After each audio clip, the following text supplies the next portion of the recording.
All right, everybody. Welcome to another Mixed Mental Arts Chats. This week, we're going to talk about gun policy. And I've assembled a team of some quite knowledgeable individuals. Damn it. I forgot about my feedback here. All right, well, great. I'm just going to go ahead. You all know who I am. I don't need to introduce myself, so I'll go ahead and go down the line here and have everyone introduce themselves today. Go ahead. We have Andrew here. Go ahead and introduce yourself, Andrew. Hey guys, Andrew, Mazan. Not sure what else you want me to say, Dustin. That's good. That's fine. All right, let's go ahead and go with Dan here. Go ahead and introduce yourself.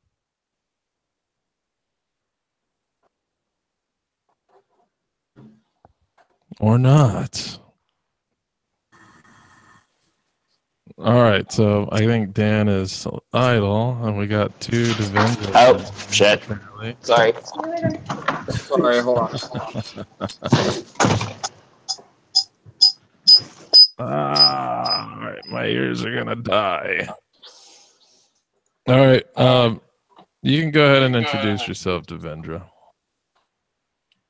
Hold on 1 second. Want to introduce yourself?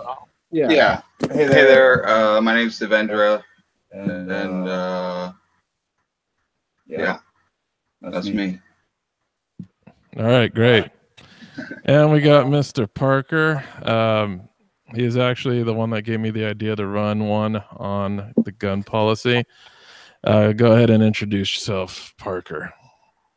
Hey guys, Parker. I'm just a little black dude that comes to mixed mental arts. So, what up? What up? Awesome. All right, Mr. Sean, the real McCoy. You can go ahead and introduce yourself. Hey guys, Sean McCoy here, longtime MMA fan, and love the group and everything it's about, and just an opportunity to jump on for a few minutes at least. I may have to cut out here in a bit, but I just wanted to participate in some way. So glad to be here. All right, thanks for coming, Sean. All right, so we're going to go ahead and start off the discussion with a little bit of history. We do have a somewhat more expert than anybody else here, which would be our man, Andrew. He's going to go ahead and go into a little bit of the history of the Second Amendment. Go ahead, Andrew. Well, I'm no expert by any means. Well, more than me.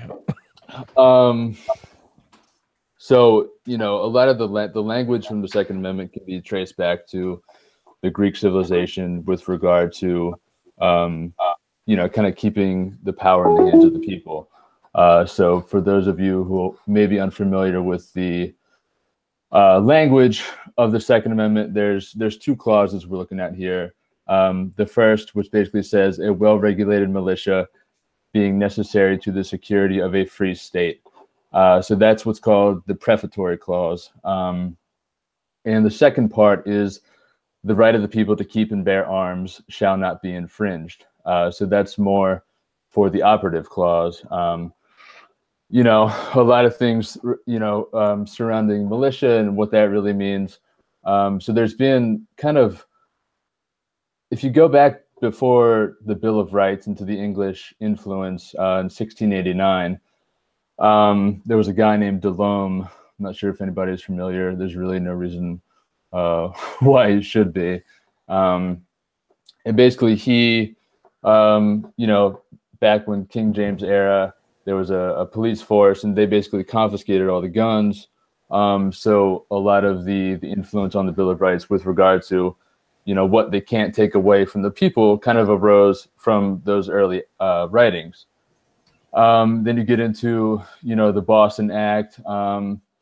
With the Second Amendment is probably the least argued amendment. Well, maybe not so, but in regard to the Supreme Court, there's really not much law on it.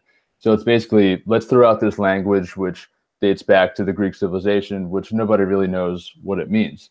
If you ask the average person, on the street, what do they think the Second Amendment means? They're going to say, oh, I have a right to carry a gun. And no matter what kind of gun it is, it doesn't matter if it's fully automatic, whether it's a handgun, whether it's a shotgun, I have a right to that gun, and you can't take that away, you being the state or another private citizen. And that's just not the reality. So, you know, there's been a few laws, the Federal Firearms Act, and you know, a couple other laws that have kind of tried to regulate certain things about the Second Amendment. So, you know, back when one of the first cases, U.S. versus Emerson, you know, the theory was that the Second Amendment does not apply to individuals.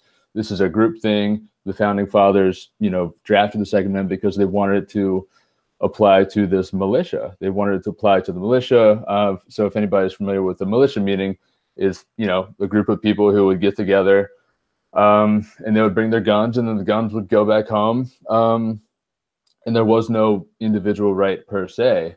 And you kind of fast forward up until 2008, when the Supreme Court took the Heller case. They said, no, this is an individual right. And so basically it regulates common use firearms. So you have an individual right to a firearm as long as it's in common use. So, you know, these fully automatic weapons, anything like that, they can be regulated. You technically don't have a constitutional right to those. So what I said earlier, and I'm not sure if everybody was tuned in, is that the Second Amendment is not necessarily a right that's granted by the Constitution. It's basically what the Constitution says with regard to that amendment. It says, we're not necessarily giving you this right, but we can't take it away. So with that becomes a lot of ambiguity. So it's not like the First Amendment where we're explicitly going to say, you know, free speech. Okay, this, and this. So the Second Amendment, we're not really giving you something per se, but what we are going to do is we're going to not take that away. And the Supreme Court, I think, has been, I don't want to say cowards, but they've you know, passed a lot of cases which they could have clarified this language, and they basically left it up to the states. You know, here in Maryland, there's an assault rifle ban, and I don't want to get too much into this because I guess it's more of an introduction. So basically, with regard to the specific language, the operative clause is the main issue that a lot of people have. The right of the people to keep and bear arms shall not be infringed. So what does that mean? I'm curious as to, you know, what other people know, what other people think. So I guess I'll stop there for now, Dustin.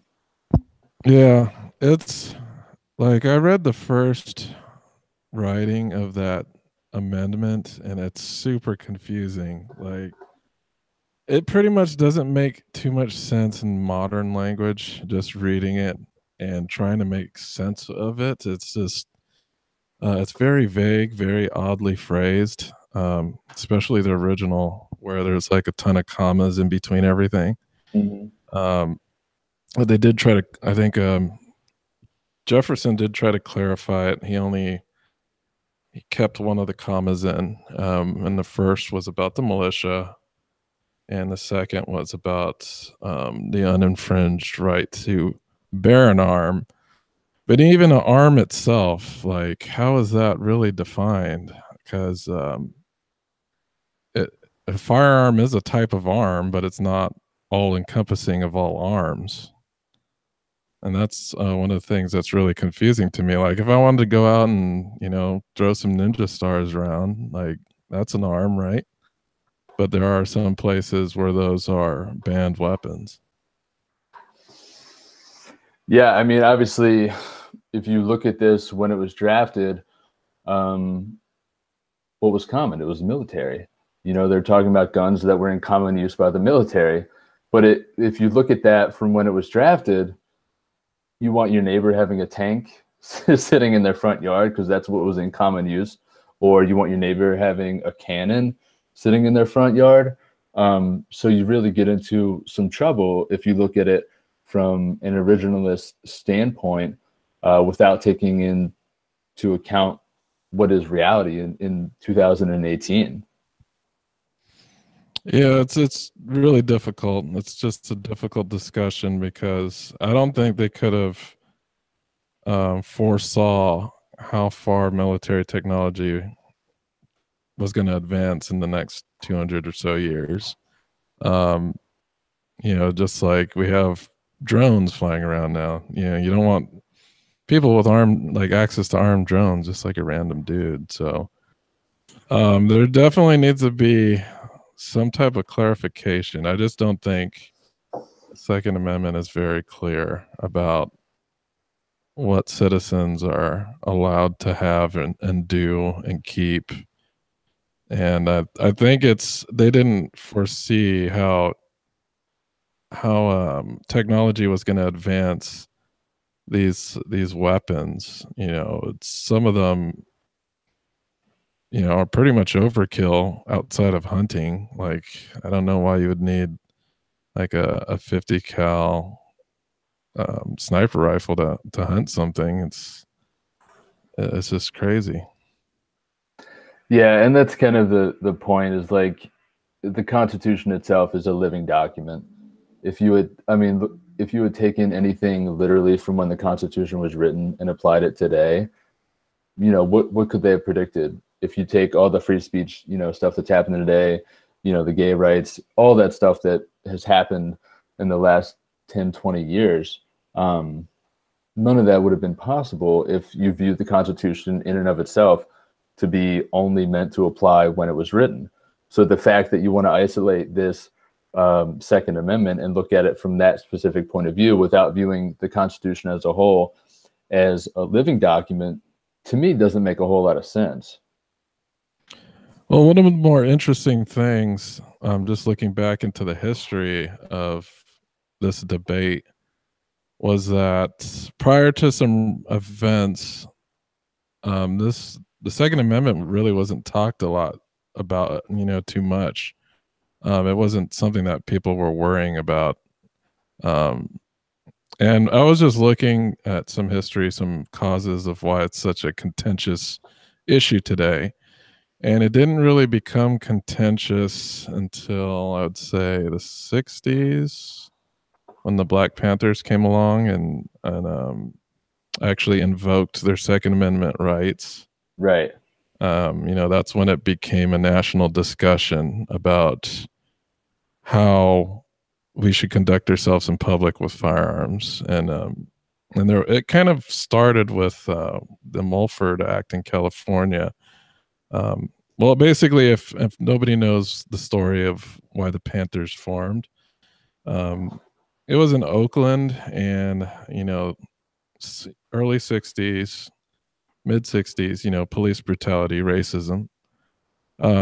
They wanted to monitor police to make sure that they weren't acting outside of their capacity of what they were supposed to do for the law. So they'd follow patrol cars.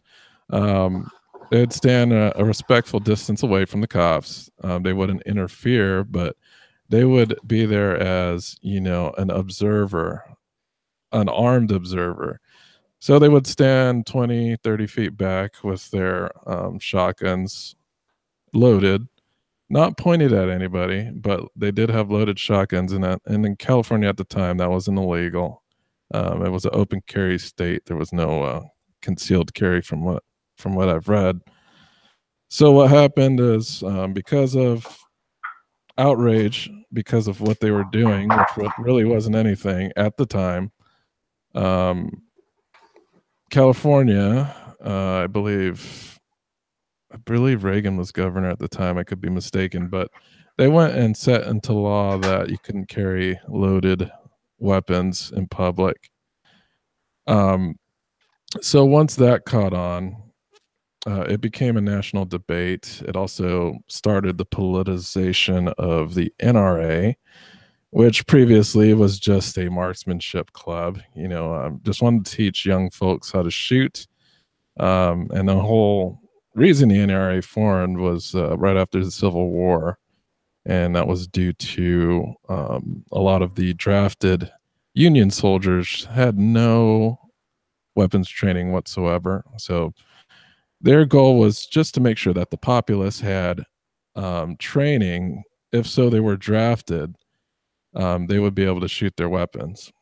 So once this became a national debate, NRA leadership at the time actually wanted to step away from being political. They were actually transitioning their organization into something more benign at the time.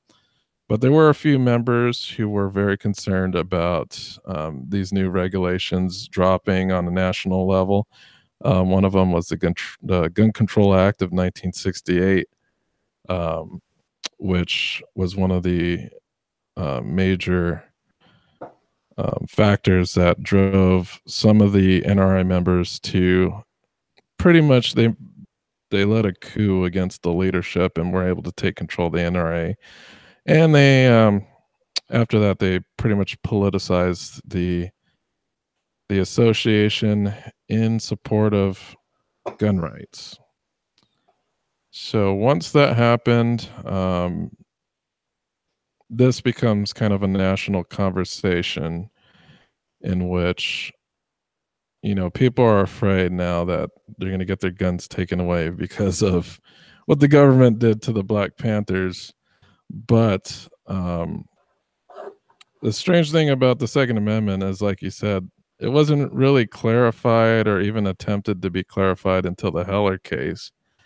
And if you know more about the Heller case, could you go ahead and give us some more information about that? So I'd actually like to take a step back, because prior to the Heller case, there was the Miller case.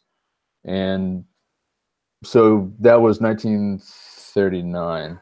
So basically you have a gap from 1939 to 2008 in the Supreme Court with the Second Amendment. There's not much in between that as far as Supreme Court law that's really clarified. And so basically what you have in the Miller case is you have two guys who Miller had a sawed-off short-barreled shotgun, and the barrel was less than 18 inches. I'm not sure the exact length. And basically, we're talking about the Federal Firearms Act of 1934. And you couldn't have that kind of weapon without a $200 federal tax paid. So basically, the court took the stance that a shotgun, that if you don't have any evidence that this sawed-off shotgun with a barrel less than 18 inches has any reasonable relationship to the preservation of a well-regulated militia, they said, we can't apply the Second Amendment. We can't give you these Second Amendment protections for the sole reason that it's not connected to the militia. So what they did was they shut down the individual right, and they focused on the collective right. So they said, because of the no relationship to the militia, we're not going to apply the Second Amendment. So going from 1939, where you have the Supreme Court saying no individual right, solely collective right, and if it's not reasonably related to the well-regulated militia, then it's not protected. Fast forward to 2008, when you have DC versus Heller, they focus on individual right. So you have this gap where, 1939 collective right, 2008 individual right, and what's in between. You can understand why there's, a pretty good amount of confusion. So basically, with regard to the DC versus Heller case, you had Officer Heller was a special police officer, and he had a handgun on duty, applied for a license for a handgun, and he wanted to keep it at his house. And the application was denied, so he sued the District of Columbia, basically sought an injunction to enforce relevant parts of that code. So basically, the Supreme Court took the case on whether or not the provisions of the DC Code that restricted the license of a handgun and required licensed firearms kept in the home to be non-functional violate the Second Amendment. And if you've ever seen the Heller case, it is about this thick. And Justice Scalia, they go into this crazy background and they talk a lot about different things that, it's been since 1939. So they kind of had a lot to clear up. And basically what they said was, if we're going to read this amendment as something that is only applied to military force, then that essentially takes away the individual right that the Constitution and the Second Amendment was designed to grant, right? So if we're going to view this as a whole, it can only be applied to a well-regulated militia and strip the individual citizen of whatever rights they're granted via the Constitution, then that's essentially counterproductive. That's not really what this is going to be talking about. And it's a pretty in-depth analysis, and basically what they say is that you do have an individual right to carry a firearm, and they focus a lot on self-protection within the home. So you have an individual right within your home to protect yourself with a firearm.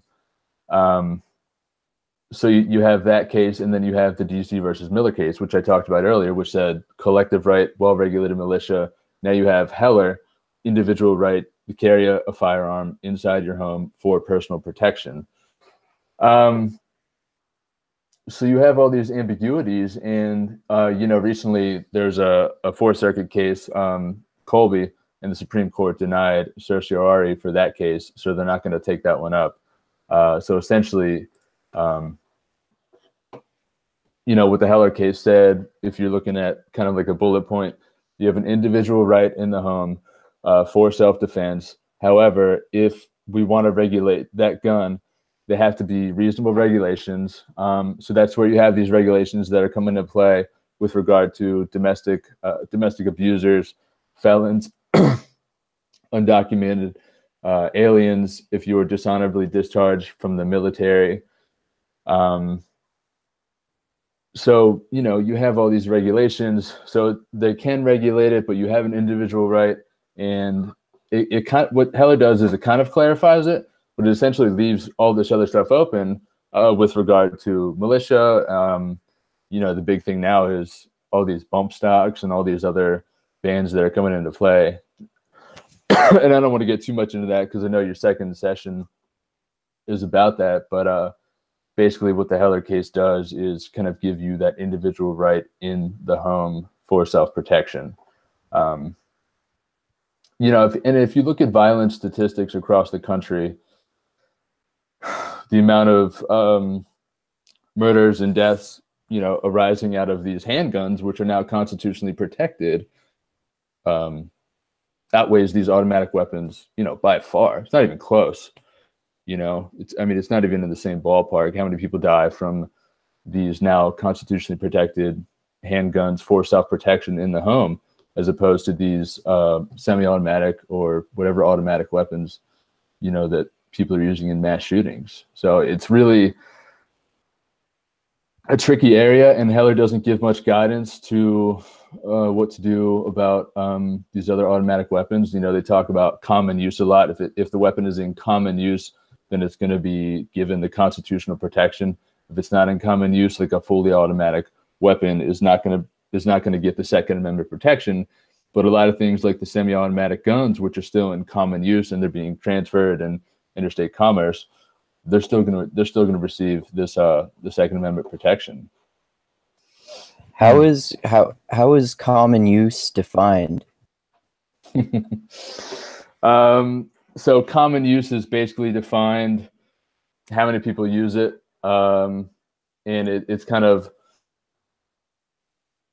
basically it's not really defined. It's they kind of left it open to a point where it's like, oh well, if it's not given protection, then it can't be in common use because it's illegal for me to have.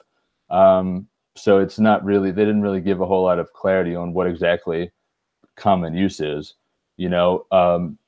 In a historical context, it dates back to what the militia was using at that time. So if you had 10 members of the militia, using a specific firearm, and if you had one member of the militia using a different one, then that wasn't really going to be in common use. Understood. I'm just gonna. No, I'm here. Look at the chat room. Oh, wait, hold on. Oh, just one second. I can't. I lose everyone else's audio when I turn my camera on. Oh, well, yeah. I didn't camera's know. not Oh, like sorry. You go ahead, Dusty. Yeah, camera's not necessary if you don't need it. Like if you're talking, you could pop it on, but if you're just like sitting and listening, you don't need to pop it on if you don't need to. But just gonna address comments. Taking a look at comments so far. We have one comment that says they had fully automatic guns when the Second Amendment was written. No, they didn't. Well, the first automatic-ish gun wasn't until World War. No, I'm sorry, Civil War, which was a Gatling gun. They didn't have any any automatic weapons in 1776, man. You might need to crack open those history books, man. Just saying. Other comments. Let's see.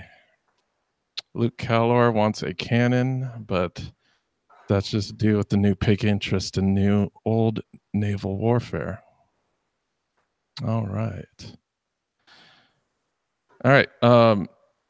So did you have something to say, other Andrew, before I cut you off there?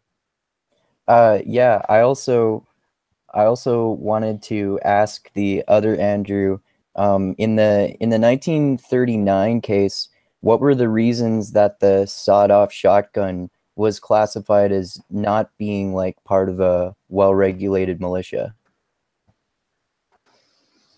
Basically, because they weren't using it. It's as simple as that. It wasn't part of it because it wasn't being used. If the militia wasn't using it, then it wasn't in common use. So, Okay. I wish I had a better answer, but that's what the court stated. Okay. Doesn't have a reasonable relationship to the regulation of a well-regulated militia. I've got a question then. So what would qualify something, if I wanted to qualify it later on, as being a regular weapon that a well-regulated militia would use, if I wanted to add something to that later on? Let me comment too on the guy again, because he still thinks there were fully automatic guns in 1776. Belton flintlock was a semi-automatic. It wasn't a fully automatic weapon. J-Ron. All right, let's continue. What's the Belton flintlock? Some really crappy flintlock that wasn't very reliable, that shot semi-automatic musket balls. Safest place to stand in front of it was to stand right in front of it. Yeah, I know exactly what you're talking about. Yeah. Oh, okay. Yeah.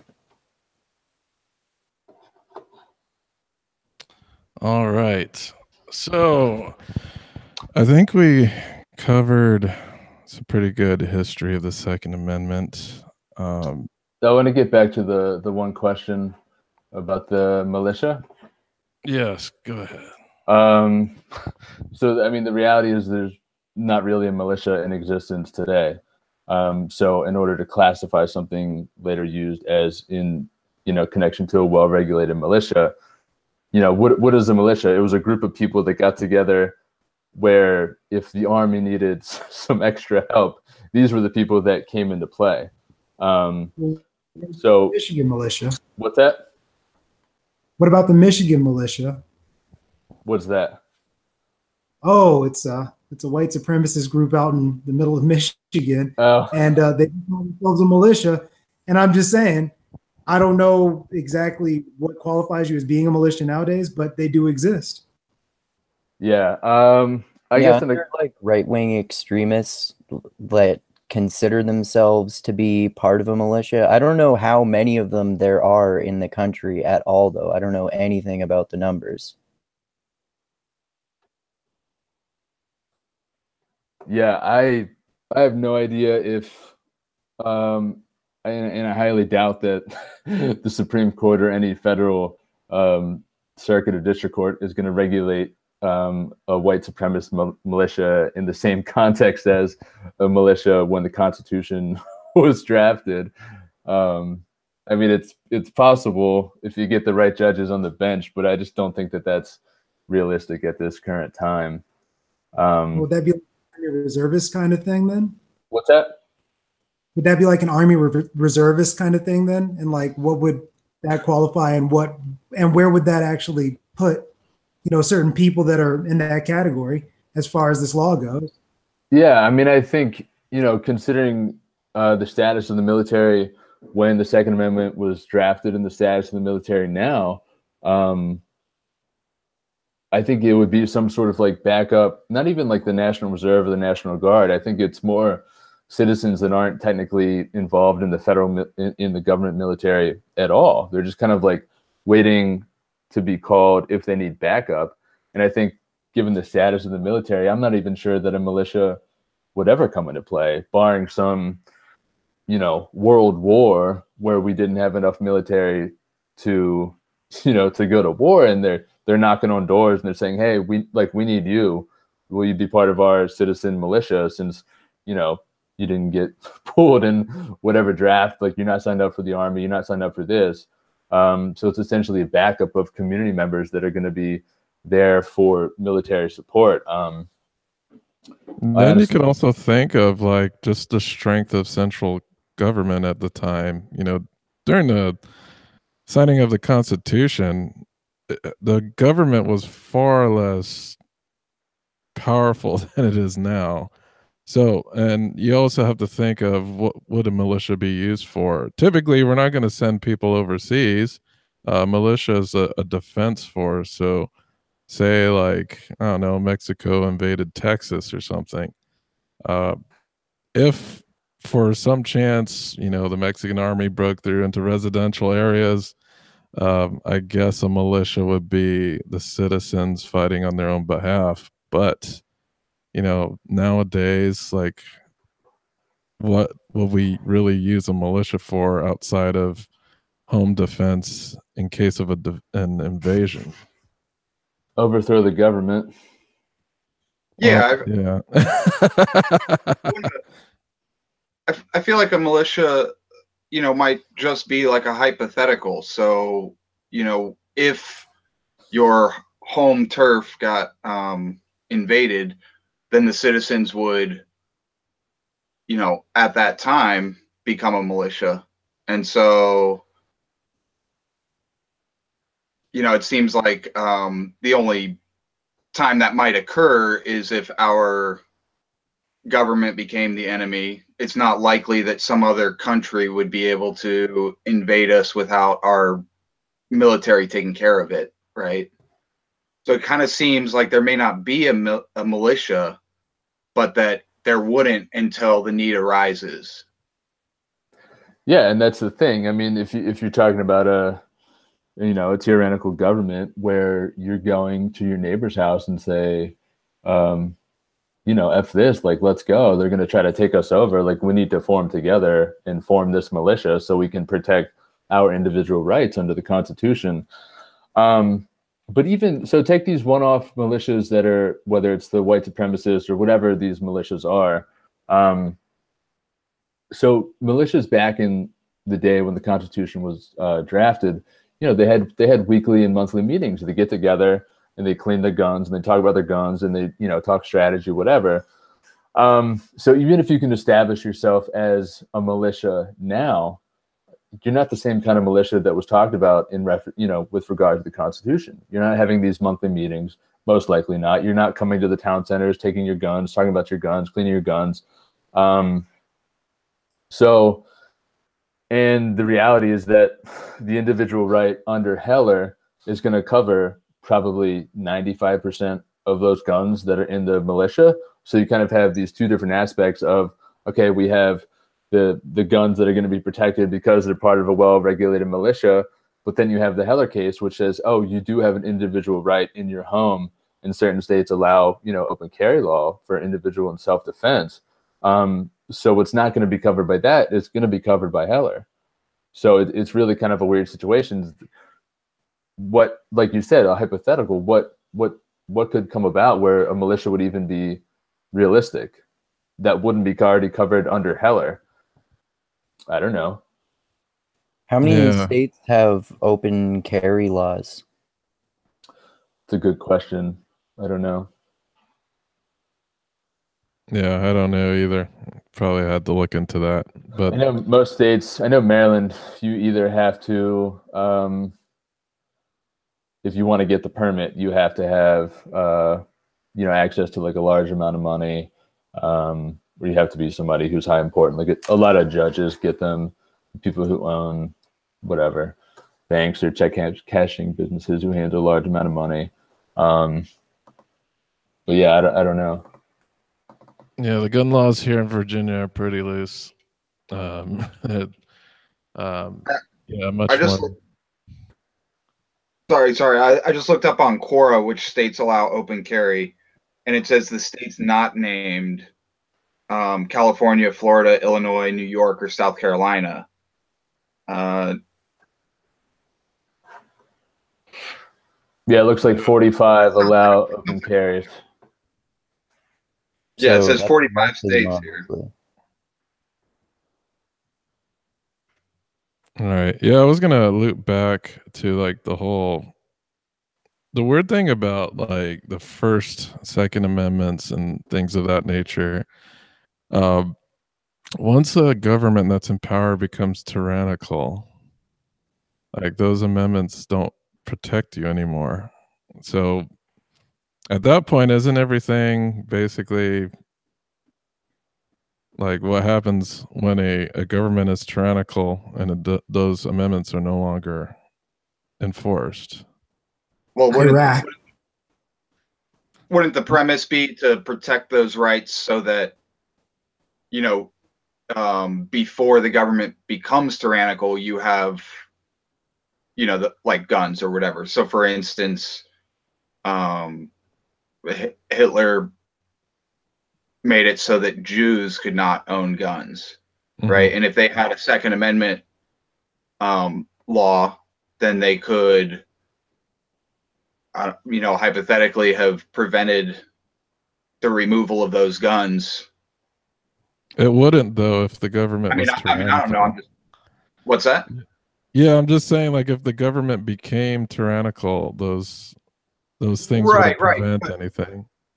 But it's kind of like if your government is not tyrannical and it takes away all your guns, and then it becomes tyrannical, nobody's got the guns.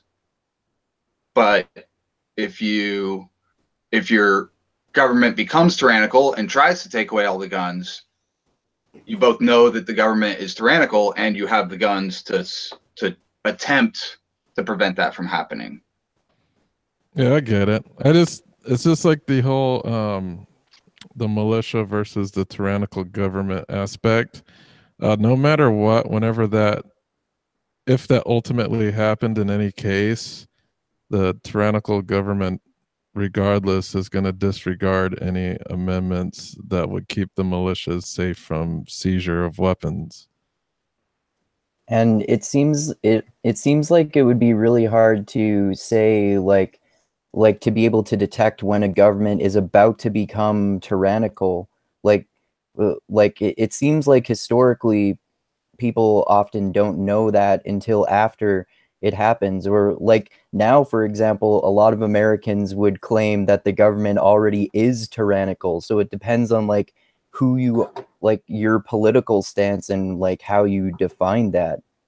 Well, it's just like the slow burn of checks and balances that are eroding, like the so-called nuclear option in Congress. That's just in place, and it's in use for like solely partisan political reasons. It has nothing to do with checks and balances anymore at that moment. It's just how much power can we seize and what can we do legally. There's a lot of erosion going on. I would agree.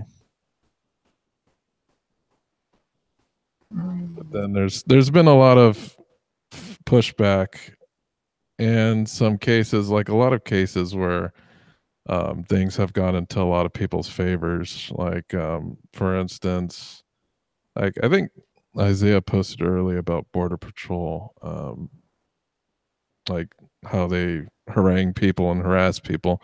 I know there was a case in Texas where the Border Patrol was harassing this El Paso school because it was just full of Hispanic kids, and they took them to court, and because of the Constitution, they won. So, if everything's going right, then these things are there to protect us.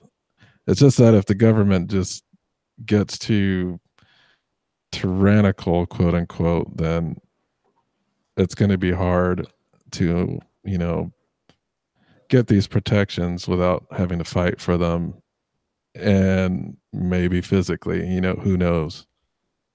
Yeah, I think you're gonna have to fight. I mean, if you look at some of the reasons why the founders kind of drafted it that way, I mean, you look back at the English Bill of Rights, and you look at, the founders knew, and they had there was a healthy fear that what they were creating was going to become too powerful.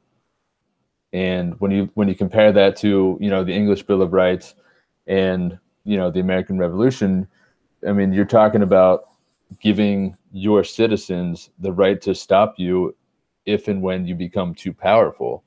So they definitely knew, and that was a healthy fear. I mean, you can look back and they kind of hash out some of that dialogue in Heller, with regard to this, healthy fear that what we're creating is going to become too powerful, and we're giving you this right to stop us if that happens. And that sounds great in theory, but if you try to put that into reality, what does that look like? Does that look like a bunch of people marching down the street with shotguns? Does that look like people going to Congress with weapons? What does that look like?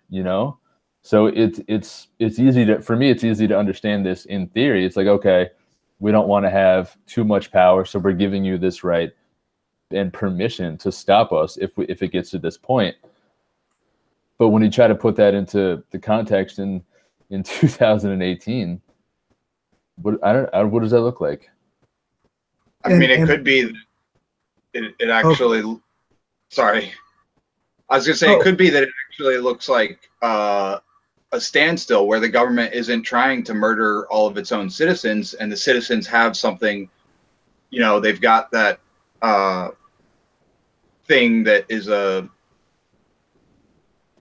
If the citizens have guns and the military has guns, and the citizens stand up for something, and the military decides, or the government decides to send the military against them, then you're not likely going to have people on both sides shooting each other. You're going to have people refusing to enforce what the tyrannical government wants, possibly.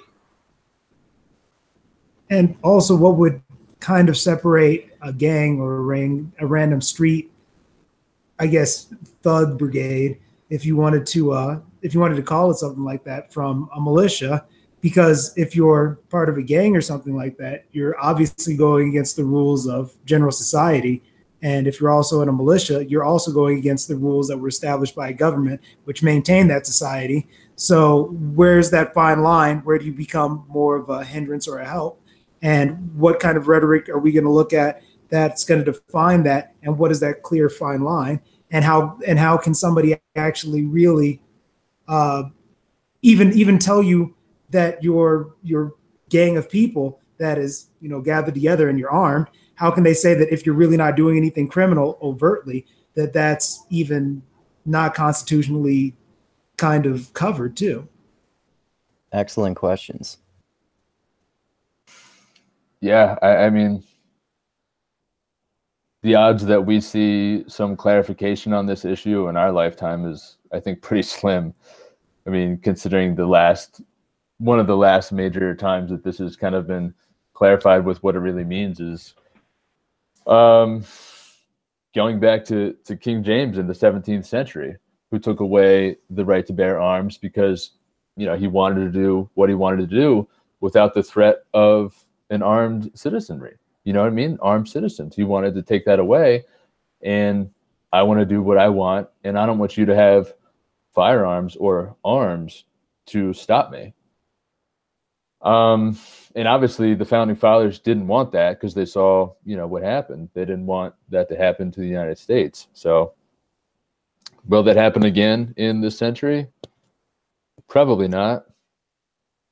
And I'd venture to say, hopefully not. Yeah. All right. So I think we did discuss quite a bit about the meat and potatoes of the Second Amendment. Does anyone want to comment on today's gun policy and whether it's effective at either curbing violence or establishing the freedoms of the Bill of Rights as regards for gun ownership?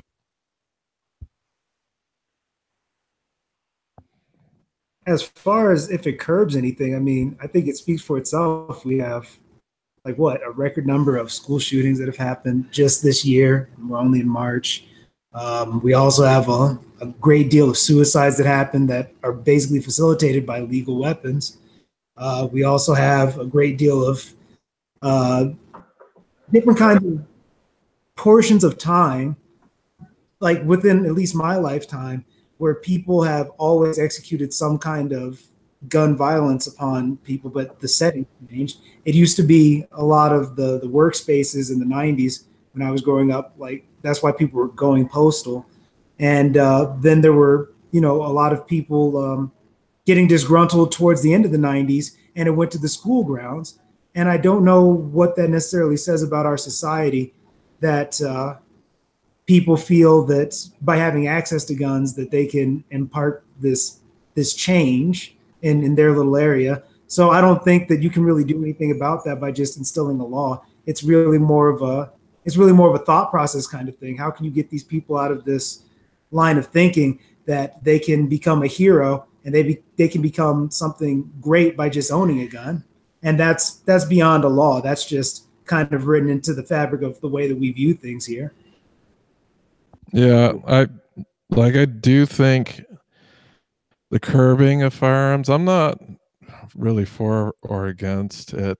I'm just kind of in the middle, but there is an underlying societal issue in regards to people acting out. Like I know you mentioned going postal in the 90s, but to be honest, I think that has continued on into other forms. So you have the school shooters, and then you have the what's been going on in a couple military bases as well. I know there was one here in DC, Naval Yard. I think it was in Maryland. I don't know where the Naval Yard is, but we do have these psychologically disaffected people going on these sprees, ultimately to commit suicide, and they're very angry with the world and whatnot. I do think it's a product of our individualistic society. It's just we are at the front and foremost, we promote individualism above most all anything. Like collectivism here is a very, very, taboo thing to talk about. And it's just one of the effects of American individualism is how when someone is outside of that social network, they just go off, and there's no support for them.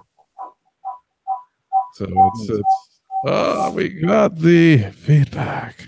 Oh man! All right, but yeah, go ahead. I think that another important piece of this is that social media has increased the strength of the alarmist messages of mainstream media, so it helps like polarize people against each other.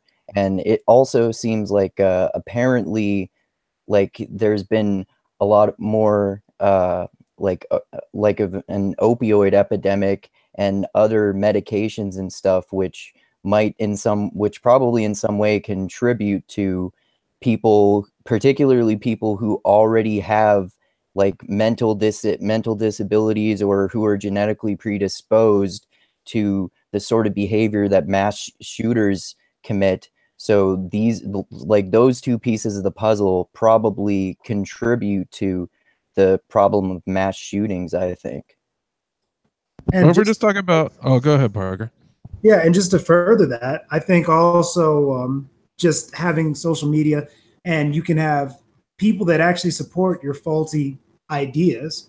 You can have a lot of other people that are disaffected in the exact same way that you are, because even though the world is quite big, we do have a lot of the same common problems. So then it's actually exacerbated because you can go to this space where you're actually justified in feeling the way that you do and actually executing more of a change, because now it's like, I'm not the only person that feels that way. I have this whole brigade of people that I've never met that also agree with my ideology, and I'm the first person that's going to embark this change. Yeah, it's like the social media definitely allows people to self-select their echo chambers. So, it's no longer a product of geographical restriction that you're restricted to your ideas. You can find people all over the world now who will support whatever idea you want in support for to confirm your biases.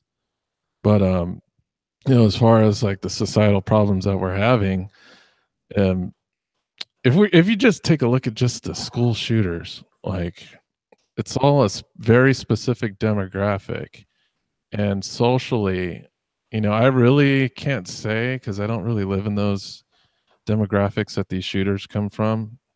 I've lived around, but any place that I could think about that I've ever lived, I don't think a school shooting would ever occur. It's just people struggle there. So usually people who are struggling aren't gonna, like, they're collectively struggling.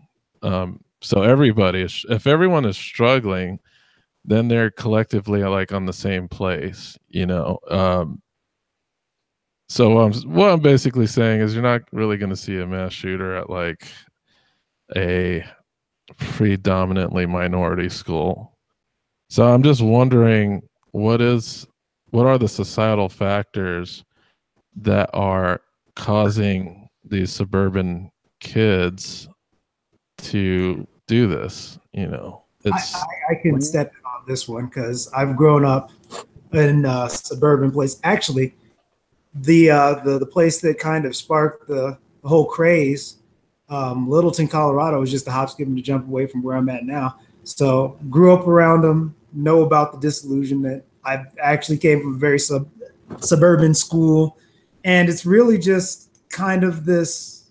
There's an ABCs of life kind of thing that I see that happens with especially very very upper middle class Caucasian kids, and it's kind of like a guarantee at being happy. But when you get there and you've passed all of these check marks, and it's seen that I've done everything that I possibly can to be quote unquote happy, then the disillusionment kind of comes. And I've noticed a lot of kids become more disillusioned when they see something like their brother struggle to get a job or something like that. And then they're like, well, he went and he did all of the things that are the ABCs of life that I was supposed to do, and he's also unhappy. Or you could have a horrible home life that nobody actually sees. There's all kinds of reasons why it can come, but it really just comes from a pent-up resentment that's kind of always subtly felt. And unless you've been in those communities, like, you don't really know like why people are that way. But I'm a minority, so I'm also kind of on the outside because I'm not mainly a white male from a semi-affluent family. So I've seen it from the outside, but that's just what I've seen and what I've observed in my studies. Yeah, I just think like, because I guess right now I live like in a suburb that's pretty well, I wouldn't say well off, but it's a mix of your socioeconomic classes. In my particular area, it's like middle and up. But when I used to live in San Diego, I was living a lot of probably lower to middle. And it's just that fighting for status really wasn't like a big thing growing up in those areas. I don't know if it's different when you're like in a more prestigious area. Like fighting for status is like a really huge thing that's taught to you, or people group off. Because like I remember watching shows and you'd always see that there's like all these different cliques around, and you got the jocks and the nerds and et cetera, et cetera. And I remember when I went to high school, all these groups intermingled frequently. There wasn't like a group animosity towards like a group of nerds, or like, oh, those are the jocks. It's like there was a group that was kind of like on the outside, but that was because of a language barrier. It was like the super Mexicans. I don't know what to call them really, but Super Mexicans. ESL, that's what you call it, ESL kids. Well, no, they spoke English, but in school they because I live so close to the border that a lot of the culture poured over the border. So there would be like a group of Mexican kids who would like dress like high class Mexicans, I guess you'd call it. Like if you go down there, that's like what a upper class Mexican person would dress. So like pointy cowboy shoes and just like what you would think, like a super huge belt buckles and Bolo tie. They wouldn't go as far as the bolo tie, but kind of like that Southwest Mexican feel. But over there, it's like high status. Over here, it's just like whatever. But a lot of our groups mingled, and we're all pretty much friends with each other. We never really had animosities towards each other. But I don't know if that's different in like upper middle class schools or anything like that.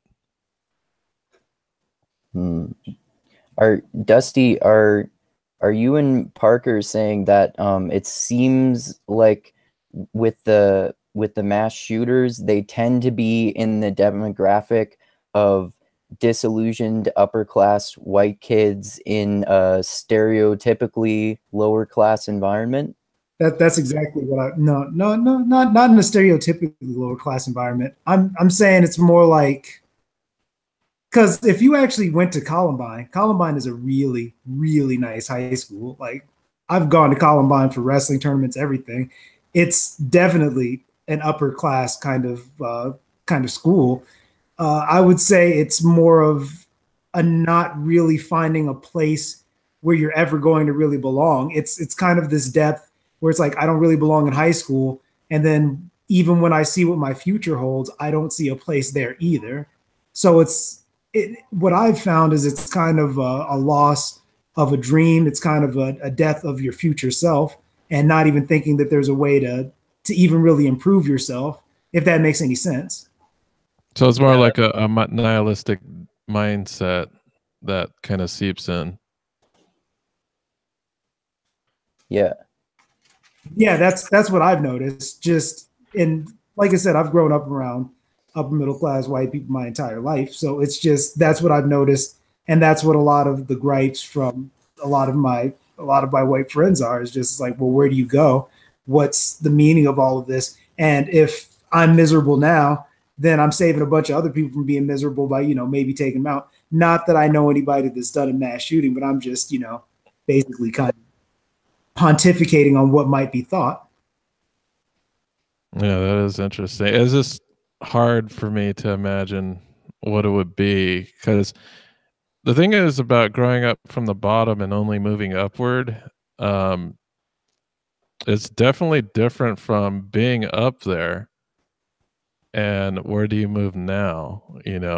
Well, exactly. It's kind of like, as long as I'm moving forward, I'm still doing better than I was yesterday. So it's kind of like I personally see in my life, and maybe that's kind of a minority outlook on things, that, no matter what I do, as long as I'm progressing, as long as I'm doing certain things that make either my social or my financial status better, then there's really nothing to complain about.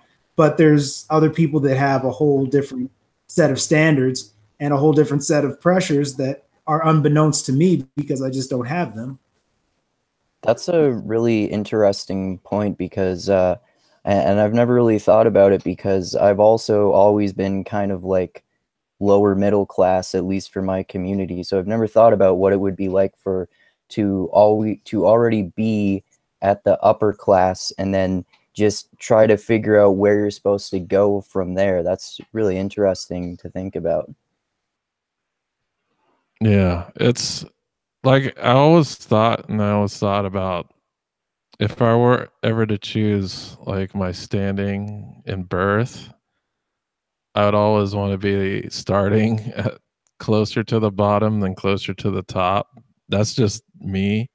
I just think if you start lower to the bottom, you know, you have stuff like goals that are easily achieved and things that can be reached. Like if you're already on the top, those goals are exponentially more difficult to reach just because of the amount of work it takes at that level to get to the next step, as opposed to the amount of work it takes to get, you know, to progress at a lower social economic class.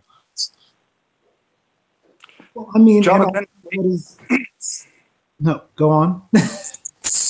Jonathan Haidt and Mark Manson both have books that like discuss the struggle, and like people think happiness is like being at a place where like you've achieved things or whatever, but it's not. It's the incremental struggles that you overcome. So, you know, we do all this helicopter parenting and you remove all the struggle. And, you know, when somebody's like privileged or well off, they're not like they're not working for anything. And that's like seriously psychologically detrimental to you because we evolved to like literally overaccomplish struggles. So you get like 10 seconds worth of reward when you finish something, and then you're back to figuring out the next struggle. And so what you want to do to, you know, Mark Manson talks about trying to pick your struggle, but Jonathan Haidt talks about kids born after 1995 all had Facebook in like high school and whatnot, and how they're living their lives like comparing themselves to the best of everyone else's lives, right? So it's like everybody thinks their life fucking sucks because compared to the like fake, you know, stuff not fake, but the fake representation. Like it's only the best stuff that you post on Facebook. So everybody else's life looks awesome and yours feels like shit. And like, you know, you sit there and you worry about how many likes you're getting from your friends in school and that sort of thing. Yeah, that's definitely real struggle. And that in particular, there's two dates like in the 80s, there was a bunch of kids that were getting abducted. So they made it like illegal for kids to be able to like wander out on their own, right? You have to have a parent around. Like you could literally get your kid taken away from you if you let them like wander around. I mean, it didn't matter that it was always relatives that were abducting the kids. Everybody was scared. So that's when like helicopter parenting started, where there's always an adult around. And that like the kids don't learn how to like interact with each other because there's always somebody like taking care of it for them. That sounds pretty accurate. It sucks, man, when you're like, I'm a dad now and I'm trying to always resist the urge to be a helicopter parent. It's super difficult.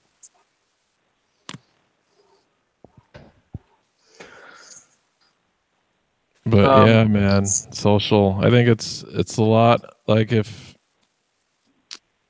looking, I think one of the interesting things, just by reviewing some of the podcasts here on Mixed Mental Arts, and just like some comparisons between societies. Just thinking about the recent Scandinavian podcast, which I wish Callan was on because I know what he thinks about Scandinavians. But there's definitely societal issues in Scandinavia where people have to be hammered down. And it seems that it's extreme in that nature there.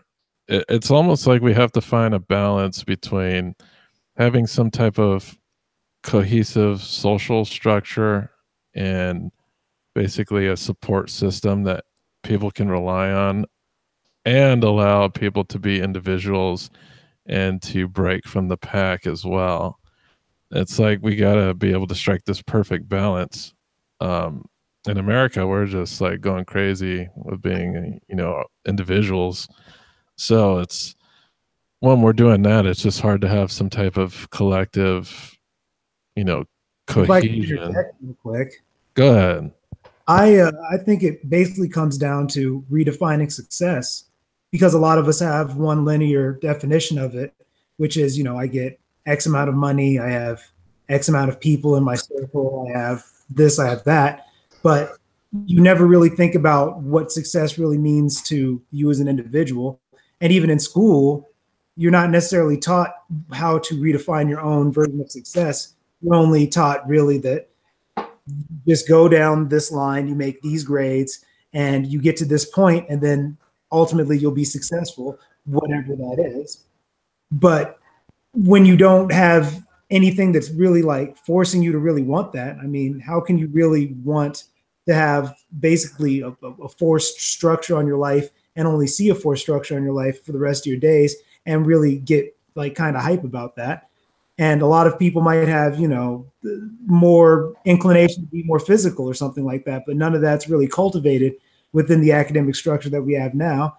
And if you think differently, and it's not necessarily in the linear fashion that everything's taught in, and with everything being standardized now too, it's very hard to really get anybody to think that the next step of their life, whatever that may be, is as vast and as wide as it is, or is necessarily even as attainable as it is. I mean, if you have a passion and you really want to make some money at it, I mean, people make money doing things like rock climbing, getting into different athletics, becoming comedians, doing all kinds of different sort of jobs that you can actually become quote unquote successful at, but nobody ever tells them about the avenue. And a lot of people don't even really try to cultivate that portion. And especially if you're in a suburban area, because in suburbia, it's a lot of doctors, it's a lot of lawyers, it's a lot of people that want to get away from all of the noise of the city. But the city is actually where a lot of people of different backgrounds come together, intermingle. You have a lot more culture when you come from a big city. And that's a lot of the separation that we have societally that we see now, if you ask me. It's a lot of people not seeing the next avenue of their life. And when you have no next avenue, where else can you go except a nihilistic outlook? Well, valuing your own, I think the valuation of success is also a problem. Like over here, it's money and possessions that seem to be the thing that's touted as being the most valuable here. I've never been that way in my life, which is why I'm a horrible businessman. But I just love pursuing interests that aren't necessarily monetary. They're just things I like to do that I don't really need to get paid for. Like I get more enjoyment out of those things than just working jobs, of course. But even when I was paid to do the stuff I liked, really the paycheck isn't what drove me. I just loved to do the stuff. So it's kind of, people really just have to find out what they're interested, pursue those interests, not think that a person's life is what you should shoot for. I don't think you should ever examine someone's life and say, I want to be like that person. It's like, you want to examine what the person does is that something fun? Is that something you're interested in? Is that something you can put a lot of time into? Like someone's saying, oh, I want to be like Donald Trump. They don't say, oh, I want to be a real estate magnate who's been in bankruptcy a bunch of times. They just see the end product of what is Trump, but they don't really have an interest in what that person did to get there. So it's really just a weird way of, how we look at Hollywood and, see all these people that are doing their thing and think there's no struggle to get to that end result. And what is the important thing is a struggle. It's like a now society. Instead of like, everything comes at you so quickly. So back in the day, you probably, you had like a better grasp of like what time was like, whereas like now everything's like so fast that, you don't see the struggle to get there or whatever. You just see like everything in the instant. Yeah. Oh, go ahead. The way I heard it explained was, don't compare your life to somebody's highlight reel. And when you have Facebook, you have all of these different media outlets where you get to see people's awesome day, and you never get to see, the day where they were broken down crying, or the day that they got a flat tire and it was awful. You only see their most awesome moments, and you think that your life is supposed to be awesome moments all the time too. But there's no such thing as a life that's just completely devoid of any struggle at all. That's impossible. That's not real. Yeah, totally. And people don't focus on how long it took someone like Steve Jobs to build his company, for example. They just see that he was a billionaire, and they only focus on that. And in terms of, and I think you're right too about how we tend to have this like parochial view of how we define success. And I think it's like it's important to like improve your mind and your body, to me, like to do both of those things. And also like that was my experience too growing up. Like I never really did that well in school, but then after high school I started getting interested in creative pursuits and got interested in writing and stuff. And then once I found what I think is my passion, I got a lot more motivated to be more productive and learn more and stuff like that. And also in terms of what you were saying earlier, Dusty, about balance, I think that's an important point too. And that, and also like it's going to be more difficult to achieve that balance depending on what period we are in history and what our culture is like. And it's probably and that balance is going to be like fluctuating and really hard to find all the time too. So it's probably anyway never going to be like an easy balance to find too. Hey guys, I gotta jump in a couple minutes, but I just wanted to touch back on one thing regarding the policy. So I think as far as policy goes, you can have policies at the federal level, you can have policies at the state level, but you're going to need to have policies that affect the manufacturing. Since 1986, there's 185 million new guns in America. That's 10 to 12 million per year. And the reality with guns is that you have guns that are brand new and you have guns that are 75, 80 years old, still functional today. If you look at, I live in Baltimore, if you look at the Baltimore police Facebook, every day they post a picture of somebody they caught with a gun, and you'll see a gun that's 50, 60 years old, duct taped together, still being used. So you've got several 100 million guns on the street with no real stopping. Nobody's putting a plug in that manufacturer. So as long as you have guns that are being produced, and as far as community guns go, we have on the streets of Baltimore, there's literally boxes of community guns where people take one, they use it, then they throw it in the harbor. So I think the manufacturers need to be addressed when we're talking about policy. So a lot of people don't know that we're producing about 10 to 12 million new guns per year, which is just astronomical. That's a lot of fucking guns. What would like the policy fix be for that sort of thing, though? That's the problem with the amount of money that's in the NRA and their lobbyists. It's like, how are you going to tell the NRA or gun manufacturers that they can't produce guns? You can't. You just can't do that. Yeah, because it's restricting capital. No industry. Yeah, there's no industry, I think, in America really where they want to restrict any sales of anything. Right. So even if today we didn't make another gun, you still have several hundred million guns in existence. You can't do anything about those. You know, the buyback programs are largely ineffective, especially in cities like Baltimore and other cities. So it's a pretty grim future with regard to public policy and gun control, unfortunately.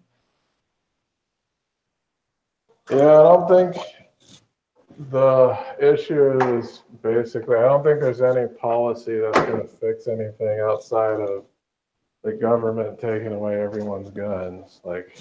And I don't really want that to happen. But it's something that... Well, then you go back to King James in the 17th century. Yeah, it's a problem that's so based on the very fundamentals of society that a gun policy fix is just not going to be a fix. I think it wouldn't have to be a direct kind of change. I think it would have to be a change to policies around what causes a lot of gun violence. I think there'd have to be a lot more legalization, so there's not such a black market on certain drugs. I think there'd have to be a lot of reform as far as schooling goes, and I think there'd have to be a lot of reform as far as just social programs that we implement.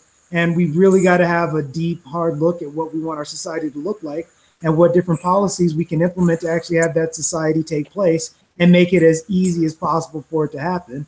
But that also depends on where you live and the struggles that you have on a state level and on a local level. So it's a very complex problem that's not going to have a straightforward answer depending on where you live, even within this country. Yeah, that's very well put. And I think like to what you and also Dusty were saying, it's like basically the only kind of ways to fix this seem, or at least the best ways to fix this seem like slowly changing the cultural mindset towards guns, perhaps, and maybe like trying to do something where try to help those people who feel that profound sense of delusionment and nihilism and want to lash out at society, who are the people who end up committing mass shootings. And that's, like you guys were saying, that's not an easy problem to fix at all, and it's going to take a lot of work. Well, even at the criminal level, if you take a look at gun violence driven by gangs, even they themselves don't have a very respect for their own lives. They haven't really found a meaning as well. If you can just go around and shoot at rivals and whatnot, you definitely, if you don't have respect for life, then I would also say they don't really respect their own life as well if they're going to act in that manner. All right, I got to head out, guys.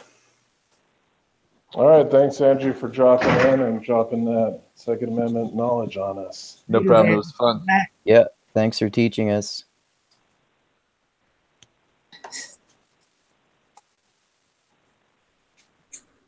Yeah, the funny thing about this discussion, I knew it wasn't going to be about about the usual stuff that goes on the internet, where it's no gun restriction or all gun restriction.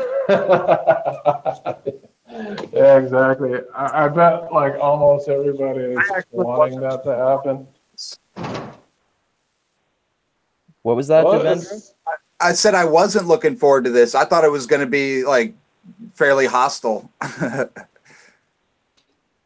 No, I wasn't expecting that. The only hostilities I would have expected was like your non-MMA bystander in the comment section that doesn't really frequent our groups, but or a lot of the people who are very adamant about certain gun policies did not participate. So I don't think we have any of the libertarians in here, so they're not talking about. But even then, I think Michael Woodenberg wanted to talk about more fundamental aspects as well, not the actual policy prescriptions that could, help.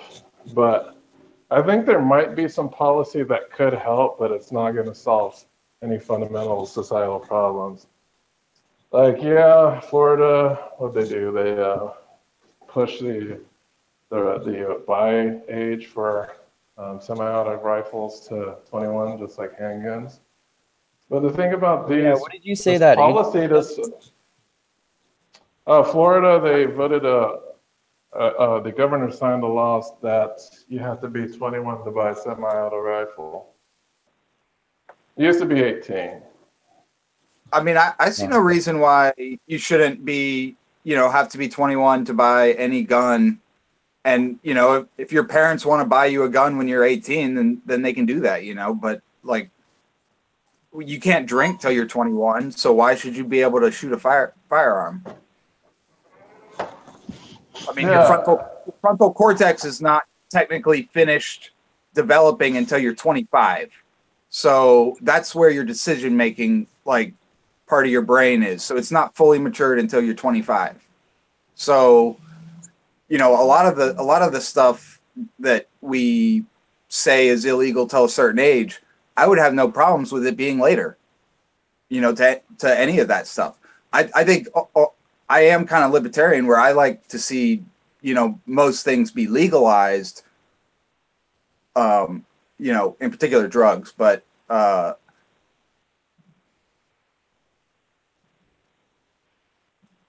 don't know where I was going with that. That's interesting in comparison to here in Canada, because the drinking age is 18 here in Canada. At least in most provinces. In some provinces it's 19, but most it's 18. And also, I mean, you can join the military when you're 18, so you're kind of cleared by the government to be able to shoot a firearm anyway. So Exactly. Well, I don't think you should be, sent off. I don't really agree with that either. Fair enough. I mean, I don't think you're old enough to be making those types of decisions. I know when I was that age, I just was an idiot. I mean, as you get older, you realize you're an idiot, 5 years before, pretty much your whole life, I assume. But yeah, I don't know. Yeah, I get what you're saying. We're in an age now where you live, or at the very least with technology and medicine, more than likely we're going to start seeing the average age of life go up even more than it already is. And it's like, without that struggle, it takes a lot longer to grow up. I don't see why, people shouldn't be considered kids at the age of 25.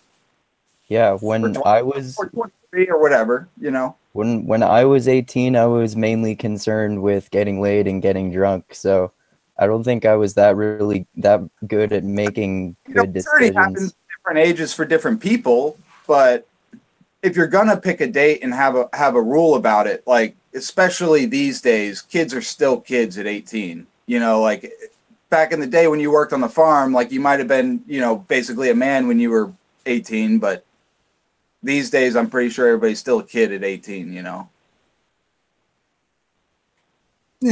I mean, so the saying goes, some people get older and wiser, and some people just get older. So I guess there's no real that's true. fine point place. I mean, it's arbitrary. It's an arbitrary line, but if you're going to pick one, I'm just saying maybe we should move it forward a little bit. Fair enough. Well, there's also the thing in American society where Like, I don't know if you guys were brought up like in a nuclear family situation, but I believe that also has an impact in the way that people are brought up. Like, if you have a community helping you out raise your kids, it's much different when you're doing it solo. And doing That's it a good solo point. is very difficult. I can tell you that much. Well, I was raised by a single father, so hey, big ups to you, man. And Well, I I'm don't not a know. single father. I'm just like, No, when I say sorry, solo, that like you we, made it we have sound. no outside help outside the nuclear family. That's all I mean. Fair enough. Sorry, that was my bad. Assumptions make asses out of you and me. You know what I'm saying? No, well, Totally. I came up from a single mother family for part of my life, not my whole life. But yeah, it's a struggle. If I'm just thinking about, if you have a community, you got help with babysitting, you got help with a lot of different things regarding your child. If you're just like flying solo, then you got to do everything yourself, and it's really stressful. And that stress, Community is a huge issue. There's no yeah, community like there used to be. The number of close friends, like when they did polls or whatever, like went from it like halved in the past like decade, and from like 10 to 5 or something. It's like continues to go down, and it's like they did like questions about how many people could you call in an emergency, and it's like these days the average answer is 1. Where like 10 years ago it was more like 5. So Yeah, Yeah, and and from a actually, sorry, go ahead. to actually piggyback off of that, I was reading to further the demographic on gun violence that white males are the number one demographic that has the most declining of close friends. There's just not a lot of people that really get together and talk about like feelings or anything, or even have dude time to even have open space like that. So, and I think also when you move into the suburban kind of setting, it's you don't necessarily have to be around a lot of people, so you aren't. So there's a lot of isolation that I think takes place too. Yeah, and also from an anthropological perspective, I remember my my grandma, she used to know someone who worked on a reserve with native people there, and there's this one guy who he called in sick to work like 5 times because his mother died, and he people thought that he was lying, but he actually wasn't lying because he lived in like a pretty much really collectivist community, and the children would be raised by like many different adults, and like all of the adults would kind of like help raise the kids. So there were like 5 different people who he considered to be his mother. So every time that one of them died, he wanted to go to their funeral because he considered that person to be his mother.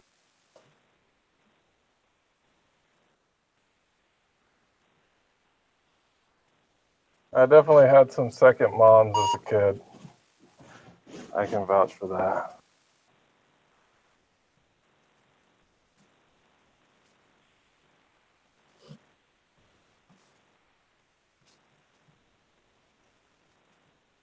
Have we run out of things to say already? No, I'm wondering what's going on. Oh, I'm sorry. Did you? That's because I lost internet. I didn't know if anybody could hear me or not. Can you hear me? We could talk about Japanese tentacle porn, of course, right, Dusty? Wow, Yeah, of man, course. that's intense. I don't know if I want to stay here, man. Stay away from my family. Oh, you mean stay in Denver? No, I actually might be planning a move also, because I got nobody out here. I'm flying solo. Oh, bum bum bum bum. Well, I have a proposition for an effective treatment or whatever to gun violence. And I think it's kind of an effective treatment to just about anything. But I think that education is like one of our weakest, aspects. And I kind of think that like we need a new model entirely. So I feel like, I don't know what they would look like, but I feel like people could start to come up with like alternative types of education that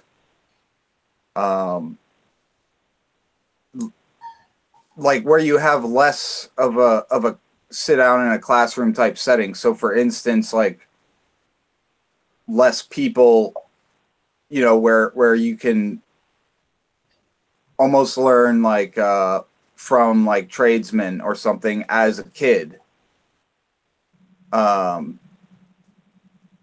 Obviously like mixed with other like forms of education. Like I said, I'm not sure what it would look like. I'm just saying like I think our education system needs a complete like overhaul. And I think that that's an underlying issue with just about everything is education, Like I don't really know shit about the Second Amendment aside from that it's the amendment that supposedly protects our right to bear arms, or at least that's all I knew, like a couple years ago or whatever. But I just feel like I know my education certainly failed me pretty miserably, and I considered myself pretty bright. Hmm. Well, we've gone And I away. feel like people who aren't doing well in school, it's because the school is not like taking advantage of whatever they are good at. And I don't mean that like, they should train kids to be like construction workers when they're kids or anything like that. I'm saying every kid's got like an interest that they can get into. And when you're not interested, you don't care. You're not learning. They've found that the best way for kids to learn, like there's multiple ways to get somebody to learn. Memorization is like one, but it's like one of the worst ones. And that's the one that we primarily use. But the best way to get a kid to learn is actually to have them be interested. Like that's the number one characteristic that causes children to learn. So, we're not teaching kids what they're interested in, or we're not making it interesting to them, and these curriculums that are handed down from the state have to be so like not stepping on anybody's toes that it's super generic and nobody's interested. All right, Parker, you got to bounce. Yeah, I've got to get out of here. Some came up, but yeah, guys, it was a great conversation, and I'll definitely have to have a repeat. So have a good one, guys. Yeah, thanks for joining us. Great to meet you, Parker. Yeah, I totally agree with what you said, Davendra. Like the education system, the way it exists today, is a product of the Industrial Revolution, and it's kind of like just designed to make everyone good little factory workers who do what they're told, right? Right, exactly. Yeah, education is not tailored to the individual, that's for sure. There's a lot of things that can be done, I think. But how is a democracy if you don't well educate your citizens, Well, you also have the ability to educate your own people. Like, yes, we can rail against the public school, but everybody also has the option to homeschool as well. Yeah, but yeah, that's true. Yeah, like not everyone is damaged by it, of course. The internet's the gift of education that we need to a certain degree, I think, and I think that you can look anything up on YouTube to figure out how to do something, you know. So and now there's all these online apps that have like courses that you can take and that sort of thing, even ones that let you practically sit in on a college level course, you know, at different prestigious universities or whatever.